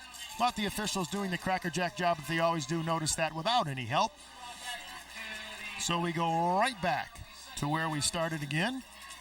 So Chris Kelly will bring the Yellow Jackets up, and you can see the scoring leaders in the Northern Lakes League. Mike Galbraith has picked up a couple touchdowns tonight to add to that total, as the give is to Peinert, and he gets up to about the 31-yard line, brought down by number 1, Grant Gilsdorf. As we go back to that scoring table, Mike Galbraith has 3 touchdowns tonight, so those numbers will go up. And Andy Klein also, look at him as the kicker. He's got 28 points, and he's picked up 4 extra points. He was not good on 1, so he's 4 for 5, so he's got 32 points, and you can add another 18 points to Galbraith's total. So the numbers continue to pile up as the officials will bring the chains out for a measurement. Yeah, Billy, Andy Klein's definitely a college prospect with his kicking ability. There's no question about that. You know, Billy, I've seen a lot of variations of the Delaware wing tee, but I've got to tell you, honestly, I have never seen 2 wings turned in at the degree angle that they are and that tightly together. I've never seen that look before. It's a kind of interesting perspective by Coach Pullman. Well, before we make Mike Galbraith into an All-American, I should point out that those numbers we just showed you on the screen were already updated. They included his 18 points tonight. So Mike's still doing a very good job as far as scoring goes in the Northern Lakes League. This is Kelly, and the give is to Kernahan, and he is wrapped up in the backfield by number 63 for the Anthony Wayne Generals, Ryan Pingle, and also Trent Hensley, number 57, in on the tackle as well. You know, Billy, what's happening here really, you know, this is a boxing match, and, you know, they talk in boxing getting the first punch in or the first lick in, and Anthony Wayne defensively is beating Perrysburg to the punch in the running game. They're just getting in the gaps before Perrysburg can get a hat on anybody. 2nd and 14, again, that unique formation. And the give is to number 32 for the Perrysburg Yellow Jackets. That's Derek Silka, but he's brought down as the defense snuffs it out. Number 44, Brad Kramer, gets himself a tackle on the defensive side. Pretty soon, Bill, they're going to have to come up with those wings turned in and make that wing fake, and they're going to have to let Chris Kelly keep it and get outside on the bootleg. It looks like he could leverage outside. Does it surprise you that Coach Pullman hasn't put it up in the air a little bit more, down by 35? Well, I mean, this is his offense, and it's unique, and they're a good football team. They just kind of been beaten to the punch tonight. Here's a swing pass out to number 83, Patrick Gill, but he went down on his knees to make the catch, so they'll give him credit for the catch, but unfortunately, he's going to lose 5 yards in the process, so that means Mr. Munger, the punter, comes back in. Billy, that was a nice scheme offensively for Coach Pullman. They were setting up a screen off of that, and really if Chris can get the ball out there, they've really got something going. They've got 2 blockers on one defender and a ball carrier out there. Chris needs to set his feet and just deliver the football, which he will learn to do. This is Munger, another nice spiral. Chases Ryan Mitchell back. He'd take it on the hop, gets it at about the 34-yard line, and he is going to be swarmed under at about the 38-yard line. So with 3:30 to go in the third quarter, the Anthony Wayne Generals will go on offense. They've got themselves a 35-0 lead as you see Steve Sadowski leading the offense back onto the field. And we'll be back with more from Schaller Stadium at Anthony Wayne right after this timeout on TV5 and the WB.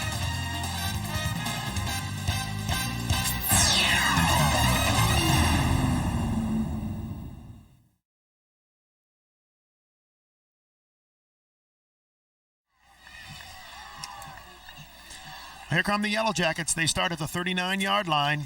This is Ryan Mitchell into the backfield. He's got just one person to beat. Turns on the wheels, and we're going to have a clipping penalty right there as the quarterback, Steve Sadowski, tries to help out, but it was pretty obvious to everybody that Mr. Sadowski, with a little push from behind, is going to cost the Anthony Wayne Generals a touchdown, so they'll have to bring it back, but that's just good aggressive football, Thomas. Yeah, it is, and you know what, Billy, though, the play is a unique play. It's that double handoff again with the wing coming around. It's a great play. The speed that this young man shows getting into the crease is excellent. Watch Steve Sadowski come in. Should come in the screen pretty quickly here. And the rule of thumb is, Bill, if you see you're trying to block the man and you see his numbers in the back, you don't touch him. And Steve saw his numbers, but in his eagerness to make a block, it cost him. But the interesting thing is there that he's the quarterback, and he's downfield 25 yards blocking for his halfback. Great call, Billy. And what allows him to get down there is that double handoff. He made the one handoff and then went up into the crease, and the ball came back again his way. So the senior will start things over again as there's a fumble on the exchange. And Perrysburg will recover the football. So 2 bad breaks in a row for the Anthony Wayne Generals. The first, an apparent touchdown called back. And now the officials are going to talk this over. Maybe Perrysburg doesn't have the football. It looked like, Billy, that Steve may have pulled out a little quickly on that. The officials talking things over. It was definitely a fumble. Now they have to decide who ended up being on top of it. And we don't see, yep, they're going to give it to Perrysburg. So 2 breaks in a row, bad breaks for the Anthony Wayne Generals. What you have to do, Billy, as a quarterback, you have to stay in there till that ball hits into your top hand and is secured there. And I think what Steve did is he got a little eager and he pulled out a little quick. Craig Smith trying to make a point to the officials. The official says, let's go ahead and keep it going. Now, we are going to have a timeout called by the Anthony Wayne Generals. 3:14 to go in the third quarter as we will check our upcoming schedule here on TV5 and the WB. The Bowser Rebels, our first look at the Rebels. They are having some problems this week. They'll try to solve some of those problems next week when they take on the Wade Indians. We saw Wade already this year. They've got a huge offensive and defensive line. We'll get a chance to check them out again next Friday, October 13th at 11:30 right here on TV5 and the WB. Craig Smith continues to plead his case to our officials. As you can see, in his 4th year, a 20-18 record for Mr. Smith. That obviously, unless there is a miracle over the next couple minutes, will go to 21-18. Well, Billy, that's smart. That's good coaching. He took the time out. Obviously, there wasn't much he needed to say to his team, but he wanted to get a point across to the crew, and he's doing that, and that's just good coaching. He made his point, and they listened, and the game goes on. On the Perrysburg Yellow Jackets getting a talking to by their coaching staff as well. As you see the fans here at Anthony Wayne, I'll tell you, when you're leading 35-0, it doesn't seem to be that cold. We are at Schaller Stadium at Anthony Wayne High School along with Tom Cole. This is Bill Clark. Thanks for making us a part of your day here on TV5 and the WB. As Chris Kelly brings them up 1st and 10, the ball on the 36-yard line. Rolling out right. Now decides to keep the football, tries to get outside. And he is tripped up by number 9 for the Anthony Wayne Generals, Anthony Kukalele, AJ, I like to call him.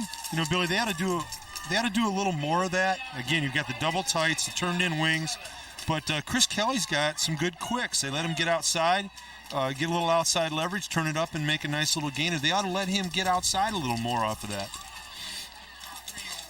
So they gave him 3 yards on the carry. That'll make it 2nd down and 7.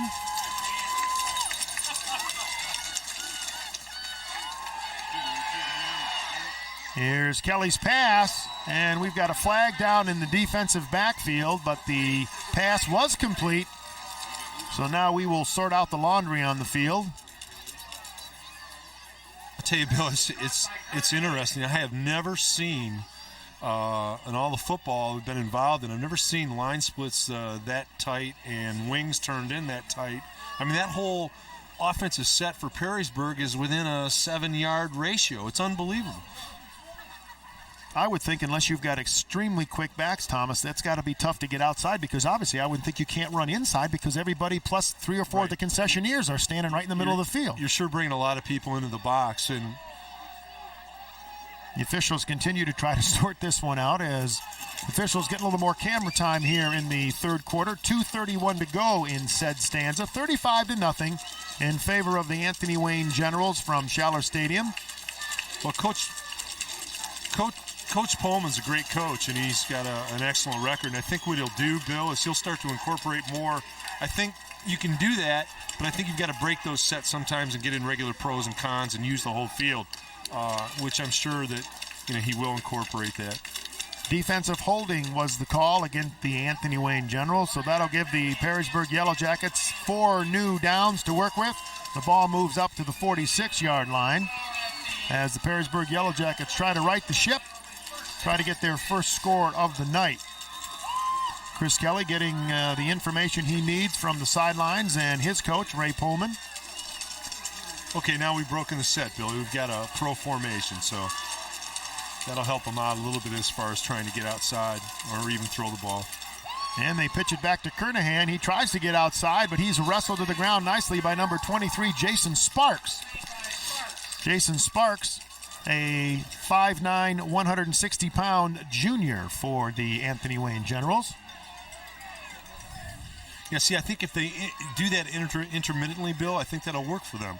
You can do that constrictive formation with the turned-in wings, but then offset that with pro and con and spread the field a little bit on occasion. But shouldn't we kind of run to the outside as you see the formation from the last play? Right.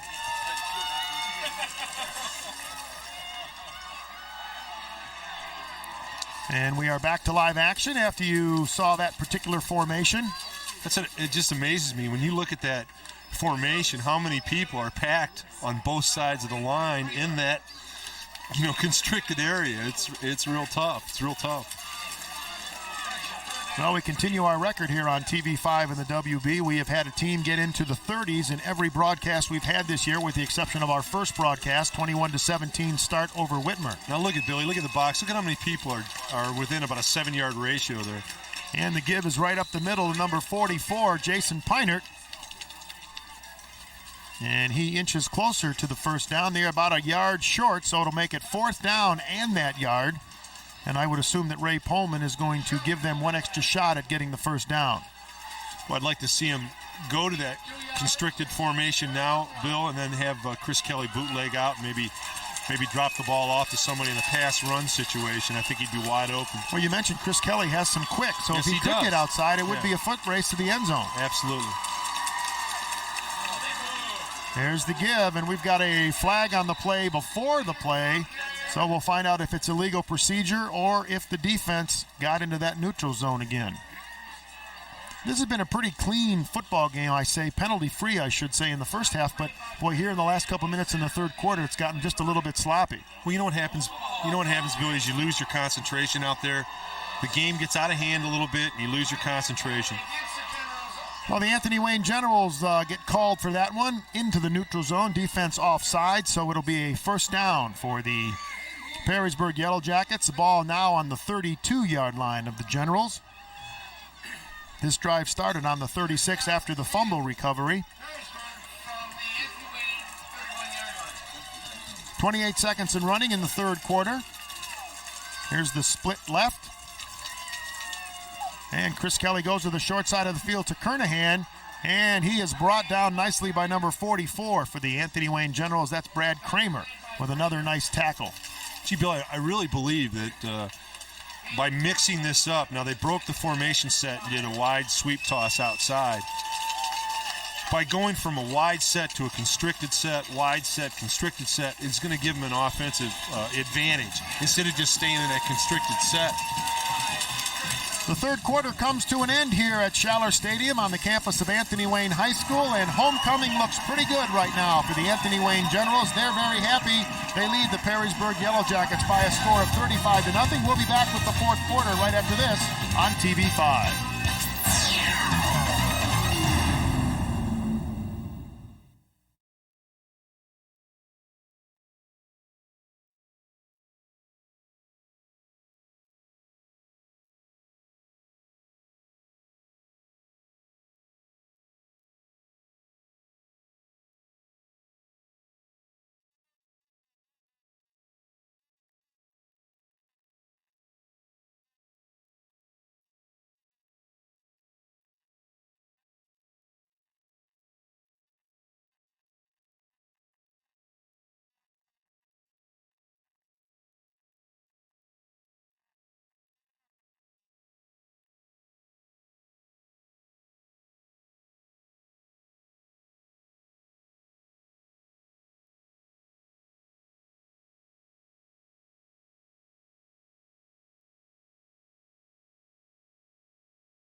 Welcome back to Schaller Stadium at Anthony Wayne High School. Tom Cole and Bill Clark with you as the Perrysburg Yellow Jackets continue on this offensive series. Chris Kelly rolls to his left, tries to dump it out to number 32, Derek Zilka. It falls a little short, so that'll make it third down and about 5 yards to go for the Perrysburg Yellow Jackets. Billy, don't want to be redundant with this, but it is an example of, again, Chris couldn't get his shoulders turned to get them parallel to the line of scrimmage, and he's thrown against his body, and you're just not accurate doing that. And the reason he can't get him turned is he's got pressure and he's got people in his face, so it makes it tough. So 3rd and 5 as this drive looks like the Perrysburg Yellow Jackets will do their best not to have it stall. Give up the middle to Pinert, and he runs into his opposite number, Brad Kramer. So a pair of 44s go at it, and this time Brad Kramer comes up the victor on that particular play. So that'll make it 4th down as Pinert got about 2 yards on that carry. So we'll call it 4th and 3 to go for that very important first down for Perrysburg. Billy, that formation looks like a rugby scrum, I'm telling you. It's just unbelievable to me. I feel like we're playing Australian rules football. I mean, good day, mate. It's a rugby scrum. Now look at how many people are packed in there, Billy. Yeah, they're going to break it now. Okay. So 4th and 3. This is Kernahan, and he's dropped in the backfield for a loss. There's number 64 again, Brant Carroll. He is doing it all on the lines for the Anthony Wayne Generals. Great on the offensive side, and there comes back with a huge play right there, as he was all NLL and all district last year.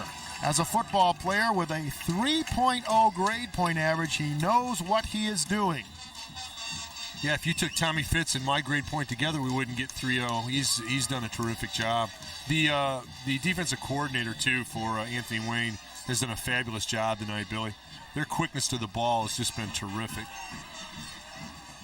So the Generals take over on downs. They start on the 26-yard line. This is Mitchell getting outside, cuts back inside, and is finally brought down by number 52 for the Perrysburg Yellow Jackets, Scott Buckley, we should say.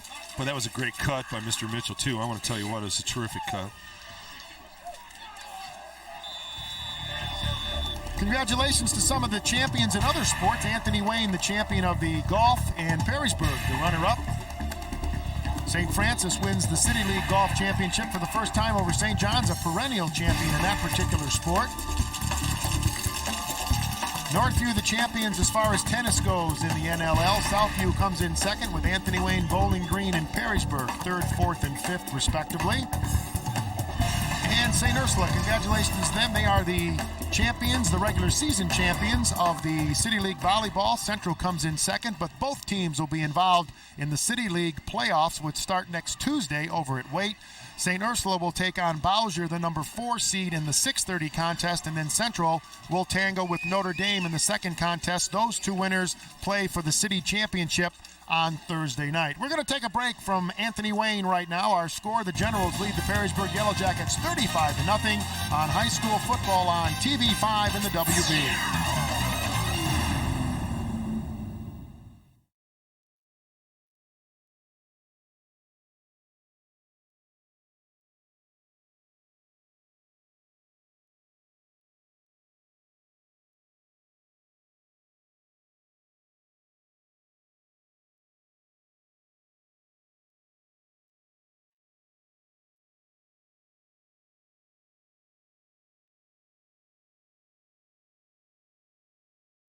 Welcome back to Schaller Stadium. Tom Cole, Bill Clark with you as the Anthony Wayne Generals continue on the offensive side of the football. 1st and 10, the ball on the 37-yard line. Here comes Mr. Mitchell. Gets outside again, cuts back inside, and is finally brought down. Nice saving tackle by Chris Kelly, and also in to help out number 83 for the Perrysburg Yellow Jackets, Patrick Gill. But I'll tell you, Chris Kelly has made a couple of those saving tackles all night long, Thomas. Yeah, he has, Billy. And I'll tell you what, some of the Perrysburg guys are going to see this wing back around in their sleep tonight. I mean, it's just been an unbelievable play for Anthony Wayne, and Mr. Mitchell runs it extraordinarily well. 5'8", 170-pound junior. And I'll tell you, he's running with some great quicks, and there's our buddy number 64, Brett Carroll, right out leading the way. He's a blocking machine. Here's a wide pitch out to Mitchell going right side, but this time it's snuffed out. Nice defense right there by number 66, Andy Brungard for the Perrysburg Yellow Jackets. Mr. Brungard, a 6', 215-pound senior. Billy, I got to tell you, the Larry and our gang tonight, the camera angles they've shown in the running game and the line blocking, has been phenomenal. I mean, it's just, they're, right on it. And we've got a general down on the field. He is being attended to, as you can see, by the Anthony Wayne trading staff.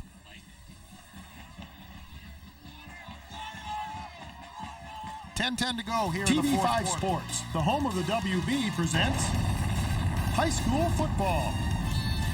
Brought to you by The Andersons, more for your home. Owens Community College, your success starts here. Subway and your local Subway sandwich shops. Banner Mattress and Furniture, factory direct since 1929. Charlie's Dodge, enjoy the experience. Cellular Central, your authorized Verizon Platinum agent. Allen Miller Jewelers, if she wants diamonds, you want Allen Miller Jewelers. And by the Alliance of Construction Professionals. Build your future with us. Ryan Mitchell, you see right there, he was the young man who was hurt on that play, but looks like he's going to be able to shake it off. Came off the field under his own power, and that's good news. So it's 2nd and 9. We break 10 minutes to go in the ball game. Ball on the 44-yard line. The give is to Gilsdorf. He goes around the left end. Gets into the defensive backfield and is brought down. Number 42 for the Perrysburg Yellow Jackets, making a touchdown savings tackle. Chris Robinson, a 5'10", 155-pound senior. And I'll tell you, as soon as Ryan Mitchell comes out, they put in a brand new back. Gilsdorf, he does the same thing. So it's the same play. It's the same kind of result, just a different number. Yeah, and Billy, did you see who made the key block on that by any chance? You'll see it coming up here. We just missed it on the outside. 64. I think we've called his number a couple times. Here's a reverse to Gilsdorf, and he gets up to about the 19-yard line. He'll pick up about 6 yards on the play. So a little trickery, and now we've got a Perrysburg Yellow Jacket down on the field.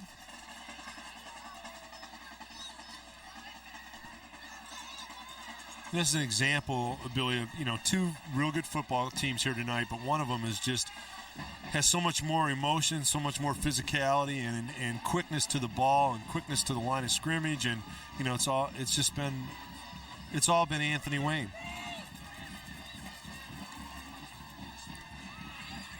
Well, we are trying to find out. It's Nick Kruger, number 7, is the player down on the field. He's been playing some great defense for Ray Pullman all night. We've been seeing some great performances, Thomas, all year, but I noticed on a national level, I cut out of some of these performances in the USA Today, the honor roll they call it. Last week, Mike Ricciuti from Downingtown, Pennsylvania, 414 yards and 5 touchdowns. Kind of an off day, huh, Bill? Yeah, jeez. We've seen some great runners, but I don't see anybody put up 414. As we take a look at the City League standings, Rogers, after that big win last week over St. Francis, holds a first-place tie with St. John. St. John's has yet to play the St. Francis Knight. Woodward and Central, they're tied at 1-1 with the St. Francis Knights. The rest of the league, Scott, which will play Central tomorrow, they're at 1-1. Start and Wait, they're at 500, and Bowser and Libby still looking for their first City League win. Well, Mr. Kruger comes off the field under his own power. The give is to Kramer up the middle, bounces outside, and is finally brought down after about a 12-yard gain. Brunyard for the Perrysburg Yellow Jackets and Eric Anderson on the tackle. Really talking about great performances. I've seen Tommy Fitz eat 9 slices of pizza tonight, so I don't know. Kramer looks like he was shaken up a little bit on that particular play, so into the ball game to take his place, number 23, Jason Sparks. I hope it's nothing serious, but it looks like, well, I'm not a doctor, so I don't want to speculate, but hopefully Brad will be all right and he'll be back into the ball game. So Gilsdorf and Galbraith in the backfield, and Gilsdorf gets the pitch. Cuts back inside and is knocked down nicely by Ryan Dunn, who has done a pretty nice job all night long on defense for Mr. Pullman. Yes, he has, Bill. That was a con-tight formation. Quick pitch left on quick sweep left, and it's just too much Anthony Wayne quickness up front. There you can see Brad Kramer being attended to, as we'll find out just exactly how he got hurt.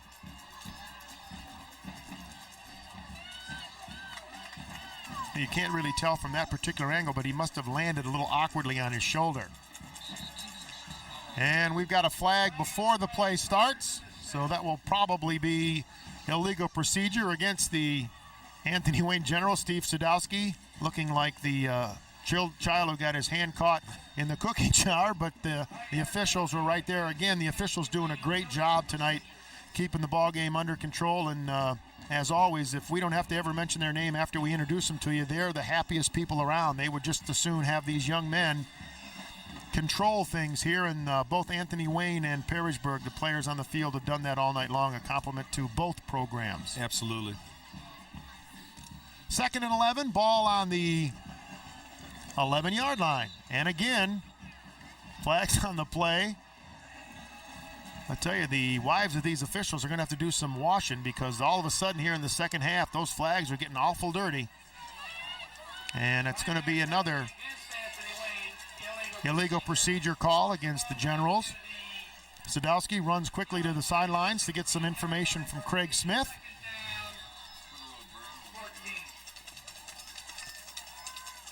So that'll make it 2nd and 14, and the Generals can get a first down without getting a touchdown if they get down to about the 3-yard line. They'll get 4 new downs to get it in the end zone. Here's that give again to Gilsdorf. Cuts back inside and fumbles before he gets, no, they're going to say he was into the end zone. The fumble occurred after he broke the plane of the goal line, so a touchdown by number 1, Grant Gilsdorf. And another 7 go on the board for the Anthony Wayne Generals. They lead it right now 41-0 with the point after touchdown just a couple of minutes away. Same, Billy. Same play, wing back around, same man pulling out in front. 64 making the key block. There he is right now. You know, he's done it all night long. Gilsdorf makes a great cut, gets in north-south. And, you know, that's a judgment call. That's a quick call. Across the plane, they made the call. They were right on it. And the extra point, pretty much automatic by Mr. Klein. So we are at 42-0. The Anthony Wayne Generals with a huge homecoming win. Right now it looks like over the Perrysburg Yellow Jackets. Going to see, again, Gilsdorf coming around, 64 all night long. Gosh, the big man moves so well. Good kick-out block there. Great cut by Gilsdorf. Into the end zone, and I'll tell you what. I'll tell you what, guys. We've got the benefit of the replay, Yeah, but that's they real call fun. it a touchdown. We'll come back to tell you more about it on TV5. It's 42-0, Anthony Wayne over Perrysburg.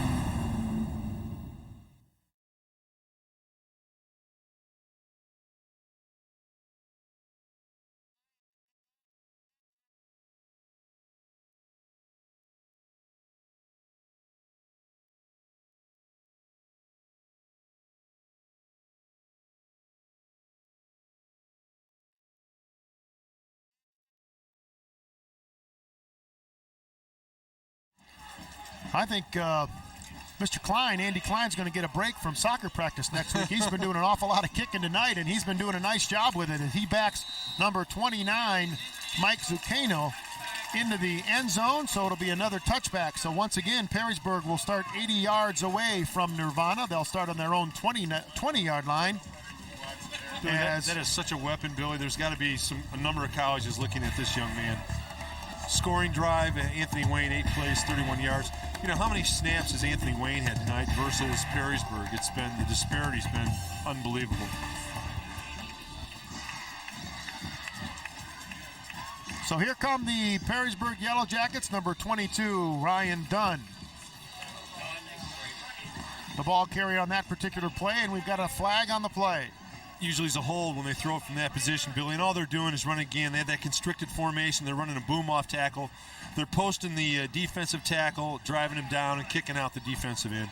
Nice tackle by Brad Kramer, who has gotten through his injury, and they're going to call a face mask against the Anthony Wayne Generals, so they'll tack on a few more yards for the Perrysburg Yellow Jackets. We talked about that Mr. Ricciuti with that 414-yard performance last week. Here's a passing performance, Thomas, that I think you would have loved to have in high school. 457 yards and 4 touchdowns and a 43-42 overtime win. That happened down in Mississippi. I couldn't have got that in a 10-year career, Bill. Man, oh man. Here come the Yellow Jackets again. It's done this time, or check that. That's number 32 for the Perrysburg Yellow Jackets, Zilka. But, you know, Bill, isn't it amazing, though, and you have two good teams that come in there on a great night to play a game. Perrysburg's a well-coached team. They have an excellent coaching staff. And it gets away from you right from the outset, and you just, you know, we always talk about righting the ship. You just can't get it done. You never quite get that momentum back. It's an amazing thing.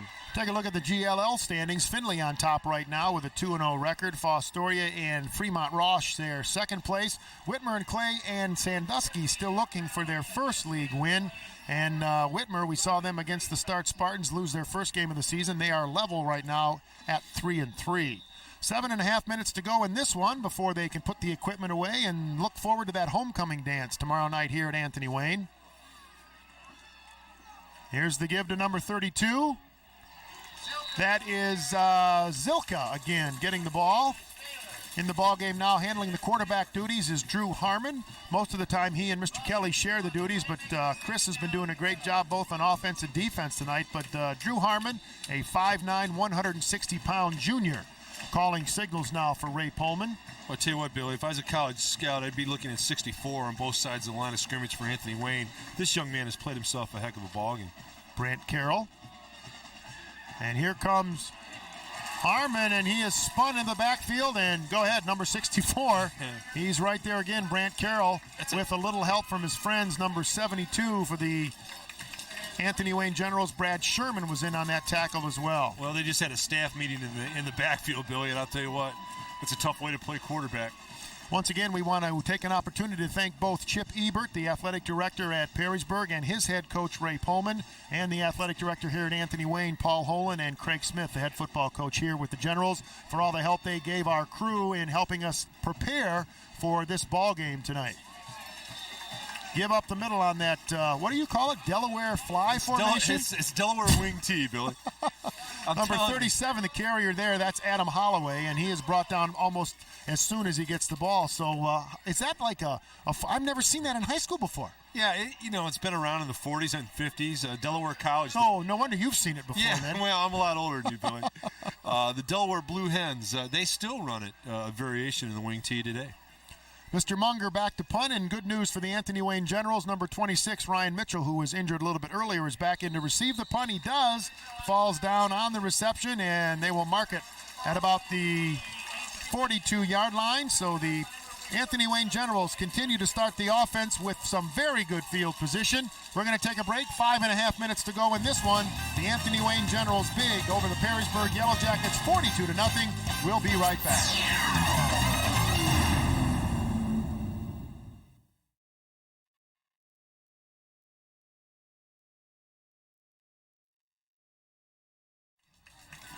J.J. Howard now quarterbacking for the Anthony Wayne Generals.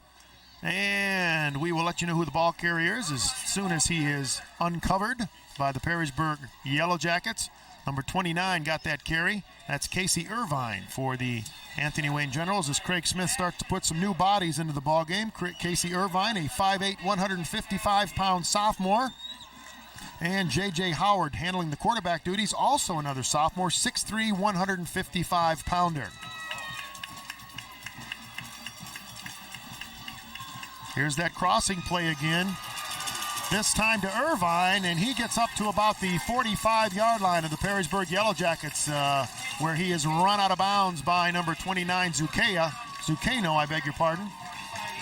First down for the Generals, as we will see it one more time. This is pretty much what we've seen all night, Thomas. You called it different personnel in, but same play, Billy. You called it exactly correct. And I'll tell you what, if you're on Anthony Wayne's schedule for any of the remaining games this season, I have one thing. You better try and prepare to stop that play. Here it is again. Just a wing back coming around. Notice how the young man's holding the football correctly there, Billy. Must have watched caught our tip. Yeah. Must have watched our tip. Either that or he's a lot smarter than we are, which is probably the case. Mike Lashley in the ball game now as a running back. He picks up about 4 yards on that carry, so that'll make it 2nd and 4 as we move toward 4:40 to go here in the fourth quarter. Both crowds continue to stay, and obviously the general crowd enjoying this one a little bit more than the Perrysburg Yellow Jackets, but they are supporting their team. Here's a fumble on the handoff, and it's still loose. And finally, it's going to be corralled by number 42, Chris Robinson of the Perrysburg Yellow Jackets. So the Jackets will take over as number 29 for the Anthony Wayne Generals, Casey Irvine. Did not handle the handoff cleanly, so the turnover will give the ball back to the Perrysburg Yellow Jackets. They'll start to go to work on their own 39-yard line.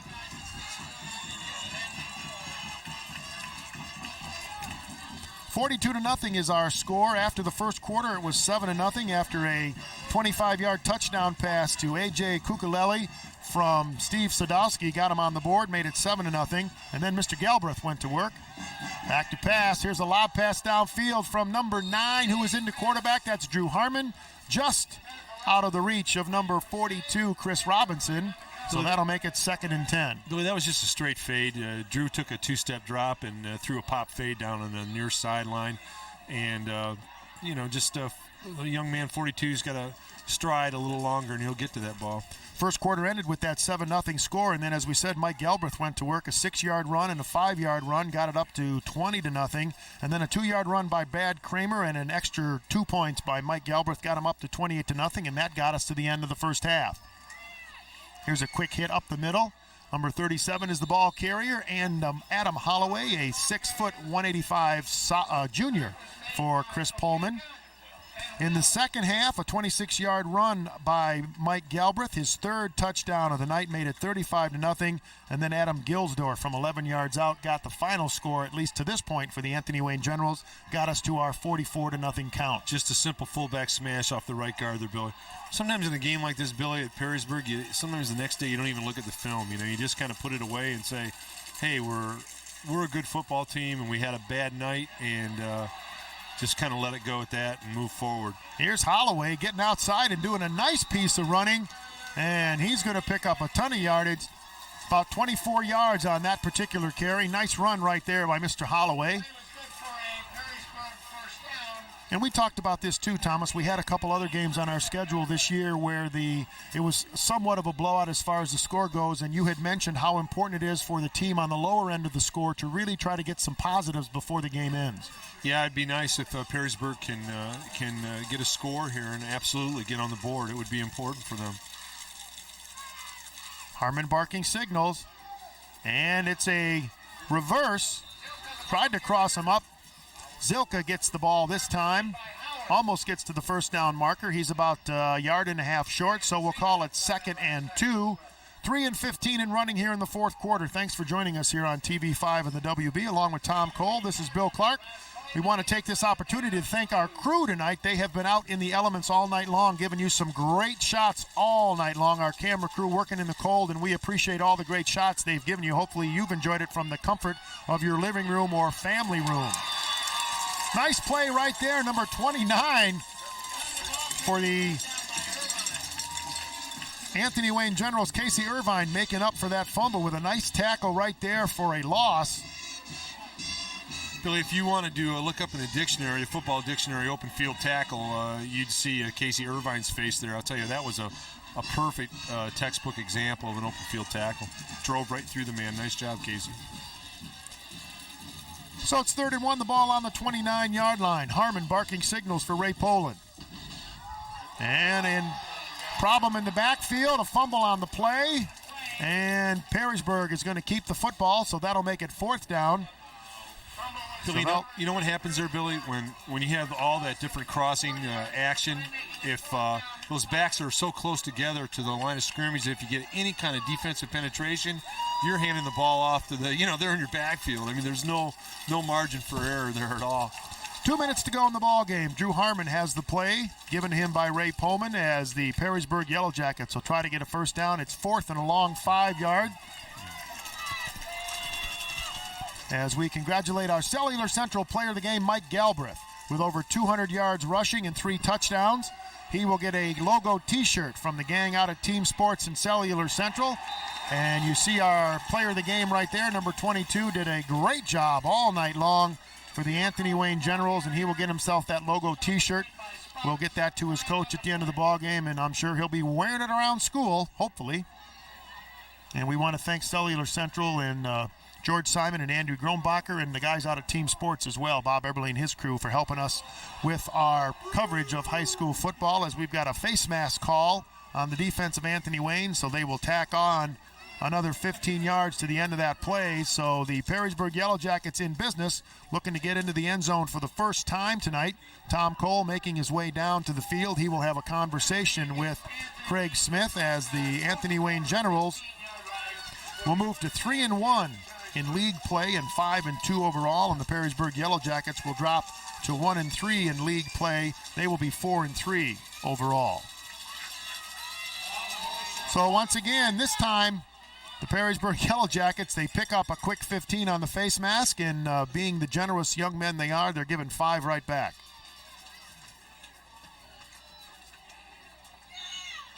Illegal procedure, the call, as you see the official making it official.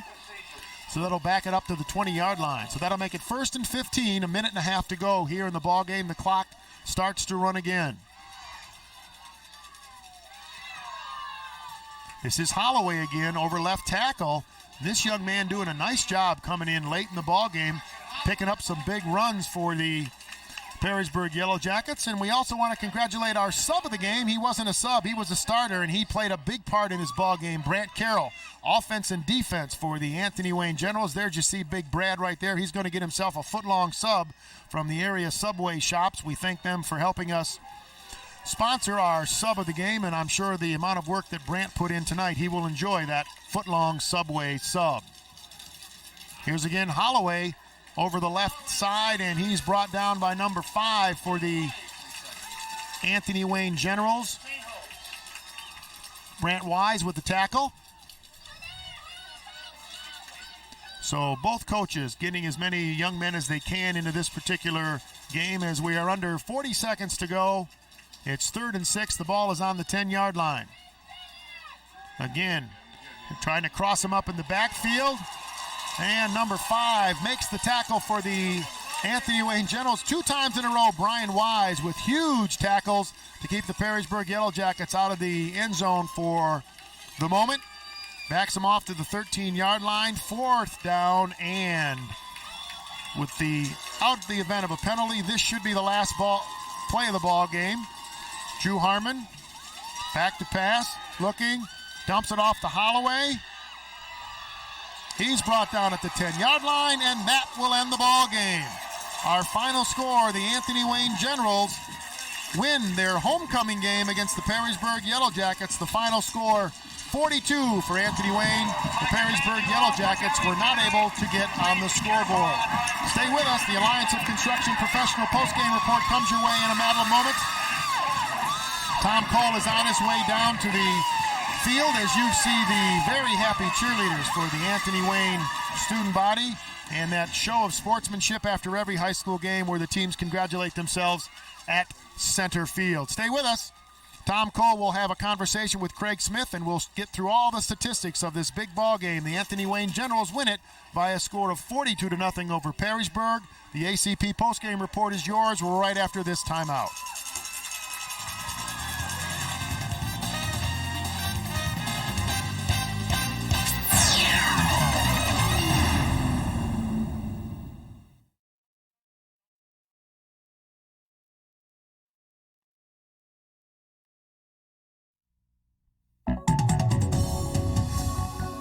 This is the post-game report. Brought to you by the Alliance of Construction Professionals. For more information on careers in union construction, call 1-877-825-8714 and build your future with us. Tom Cole back at Anthony Wayne High School for my partner Bill Clark, and I'm with a very, very ecstatic head coach, Coach Smith. I'll be real honest with you, Coach. I haven't seen an offensive line come out and block like that consistently for 4 quarters in a long, long time. How did you get the kids in that mindset, Coach? I don't know. Perrysburg's a big rival for us, Tom, and we worked real hard all week. We're a young football team. We're getting better, and they were just excited as heck to play our homecoming game. So they did a heck of a job up front. Coach, also, I love the creativity. I'm a pass guy, and you can ask Billy. I was excited about the way you guys ran the football. The creativity that you use, I felt like I was watching Fordham, in the 40s and the 50s, the double handoffs, the wing back around. How did you get that wing back loose so many times? I know big 6'4" has a lot to do with that. Right. Brant Carroll's a great guard for us, and kids are used to our system, and we love misdirection. They really believe what we're doing, and we're really not the biggest team, but that misdirection helps us, so it goes hand in hand. But Coach, and my partner Bill Clark was talking before the ball game, the disparity in weight between their O-line and your D-line, was 250 to 182, and we were chatting about that before the game. Billy brought up a great point, wondering how that would affect. And Coach, you guys beat them to the punch up front. Yeah, we're not big, but we're pretty strong for our size, and we just talk about quickness and heart. You can't measure heart and height and weight, so that's what we tell our kids. They have a lot of heart and guts.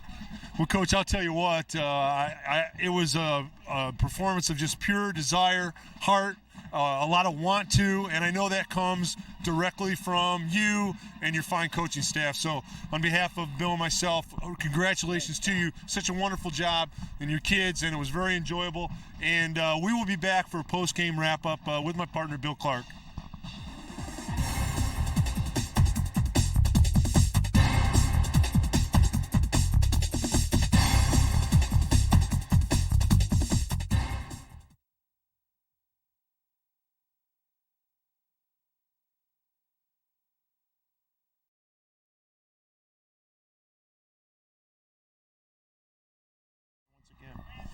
Welcome back to Anthony Wayne Stadium, Schaller Stadium to be exact. The Anthony Wayne Generals big winners on their homecoming night, 42-0 over the Perrysburg Yellow Jackets. And Thomas, we talked about it in the pregame show, some great running backs on both sides of the ball, but tonight the Anthony Wayne running backs just played great. Well, Billy, you're right, as you are all the time. I mean, there's 2 good football teams, but what you saw tonight was kind of what high school athletics is all about. One team played with tremendous heart, desire, quickness, and energy, and the other team had kind of an off night. Well, you talk about the fact that this is such an emotional game, high school football or any football at any level, and then when you get going like Anthony Wayne did tonight, it's like that big semi running downhill. It's just tough to stop. Yeah, it is an avalanche, Bill. I've been on both sides, and I want to tell you what. And when it starts against you like it did tonight, it's just you need some big plays to turn it around. And Perrysburg just couldn't manufacture those plays. Let's take a look at the numbers in the final stats, and you can see the disparity. We talked about it at halftime, and it got even bigger in the second half. 313 yards on the ground for Anthony Wayne to only 86 for Perrysburg. And our good friend Mike Galbraith, our player of the game, over 200 yards tonight, or close to 200 yards, I should say. Was he fun to watch, Ron? I mean, my gosh, he's the human bowling ball.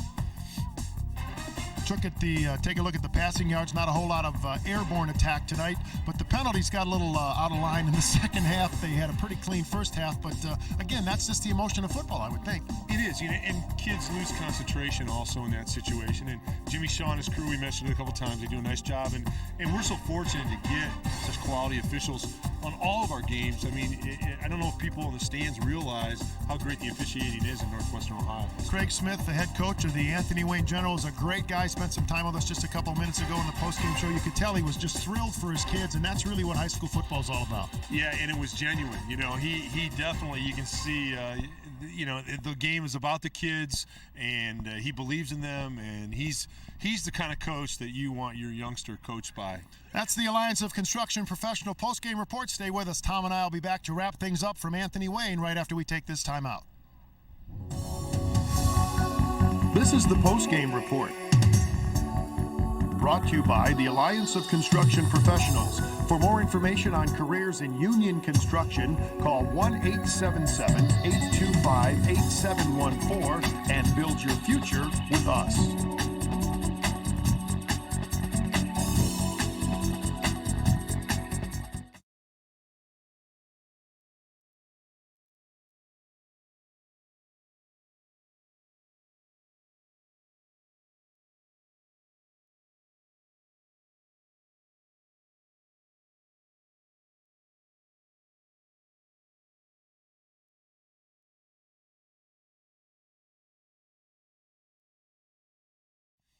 Bill Clark and Tom Cole back at Schaller Stadium on the campus of Anthony Wayne High School. Homecoming football game for the Generals, and they came out big 42-0, Thomas. And I guess if you have to have a homecoming game, this is the way you want to do it. Well, I'll tell you what, when I played in college, I saw floats every weekend. So this was a real, positive, a great environment, great facility, fun football game. And on the other side of it, Perrysburg is a good football team, and they'll have a good season. It just wasn't their night tonight. Congratulations to the Perrysburg Yellow Jackets. They didn't have their night, as Tom Cole said, but a great game for the Anthony Wayne Generals. Next week, the Bowser Rebels will take center stage on our TV5 television screens as the Wade Indians will host the Bowser Rebels. The Bowser Rebels looking for their first win of the season. We saw Wade a little earlier this year. We'll see how Charlie Delker's team plays against the Bowser Webbers. That takes care of our ball game here from Anthony Wayne, Schaller Stadium, our venue. For Tom Cole and our entire crew, did a great job tonight out in this cold weather. We appreciate their efforts, and we appreciate you being behind the television set all night long as well. So for my partner Tom Cole, this is Bill Clark saying thanks for being with us. Our final score once again, Anthony Wayne 42 and the Perrysburg Yellow Jackets nothing. We'll see you next week, everybody.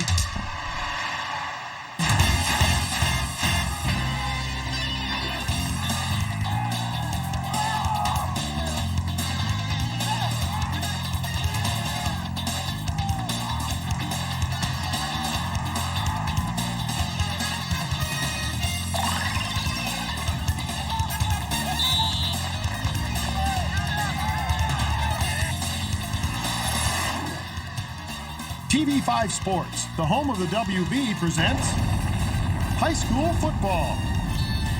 Brought to you by The Andersons, more for your home. Owens Community College, your success starts here. Subway and your local Subway sandwich shops. Banner Mattress and Furniture, factory direct since 1929. Charlie's Dodge, enjoy the experience. Cellular Central, your authorized Verizon Platinum agent. Allen Miller Jewelers. If she wants diamonds, you want Allen Miller Jewelers. And by the Alliance of Construction Professionals. Build your future with us.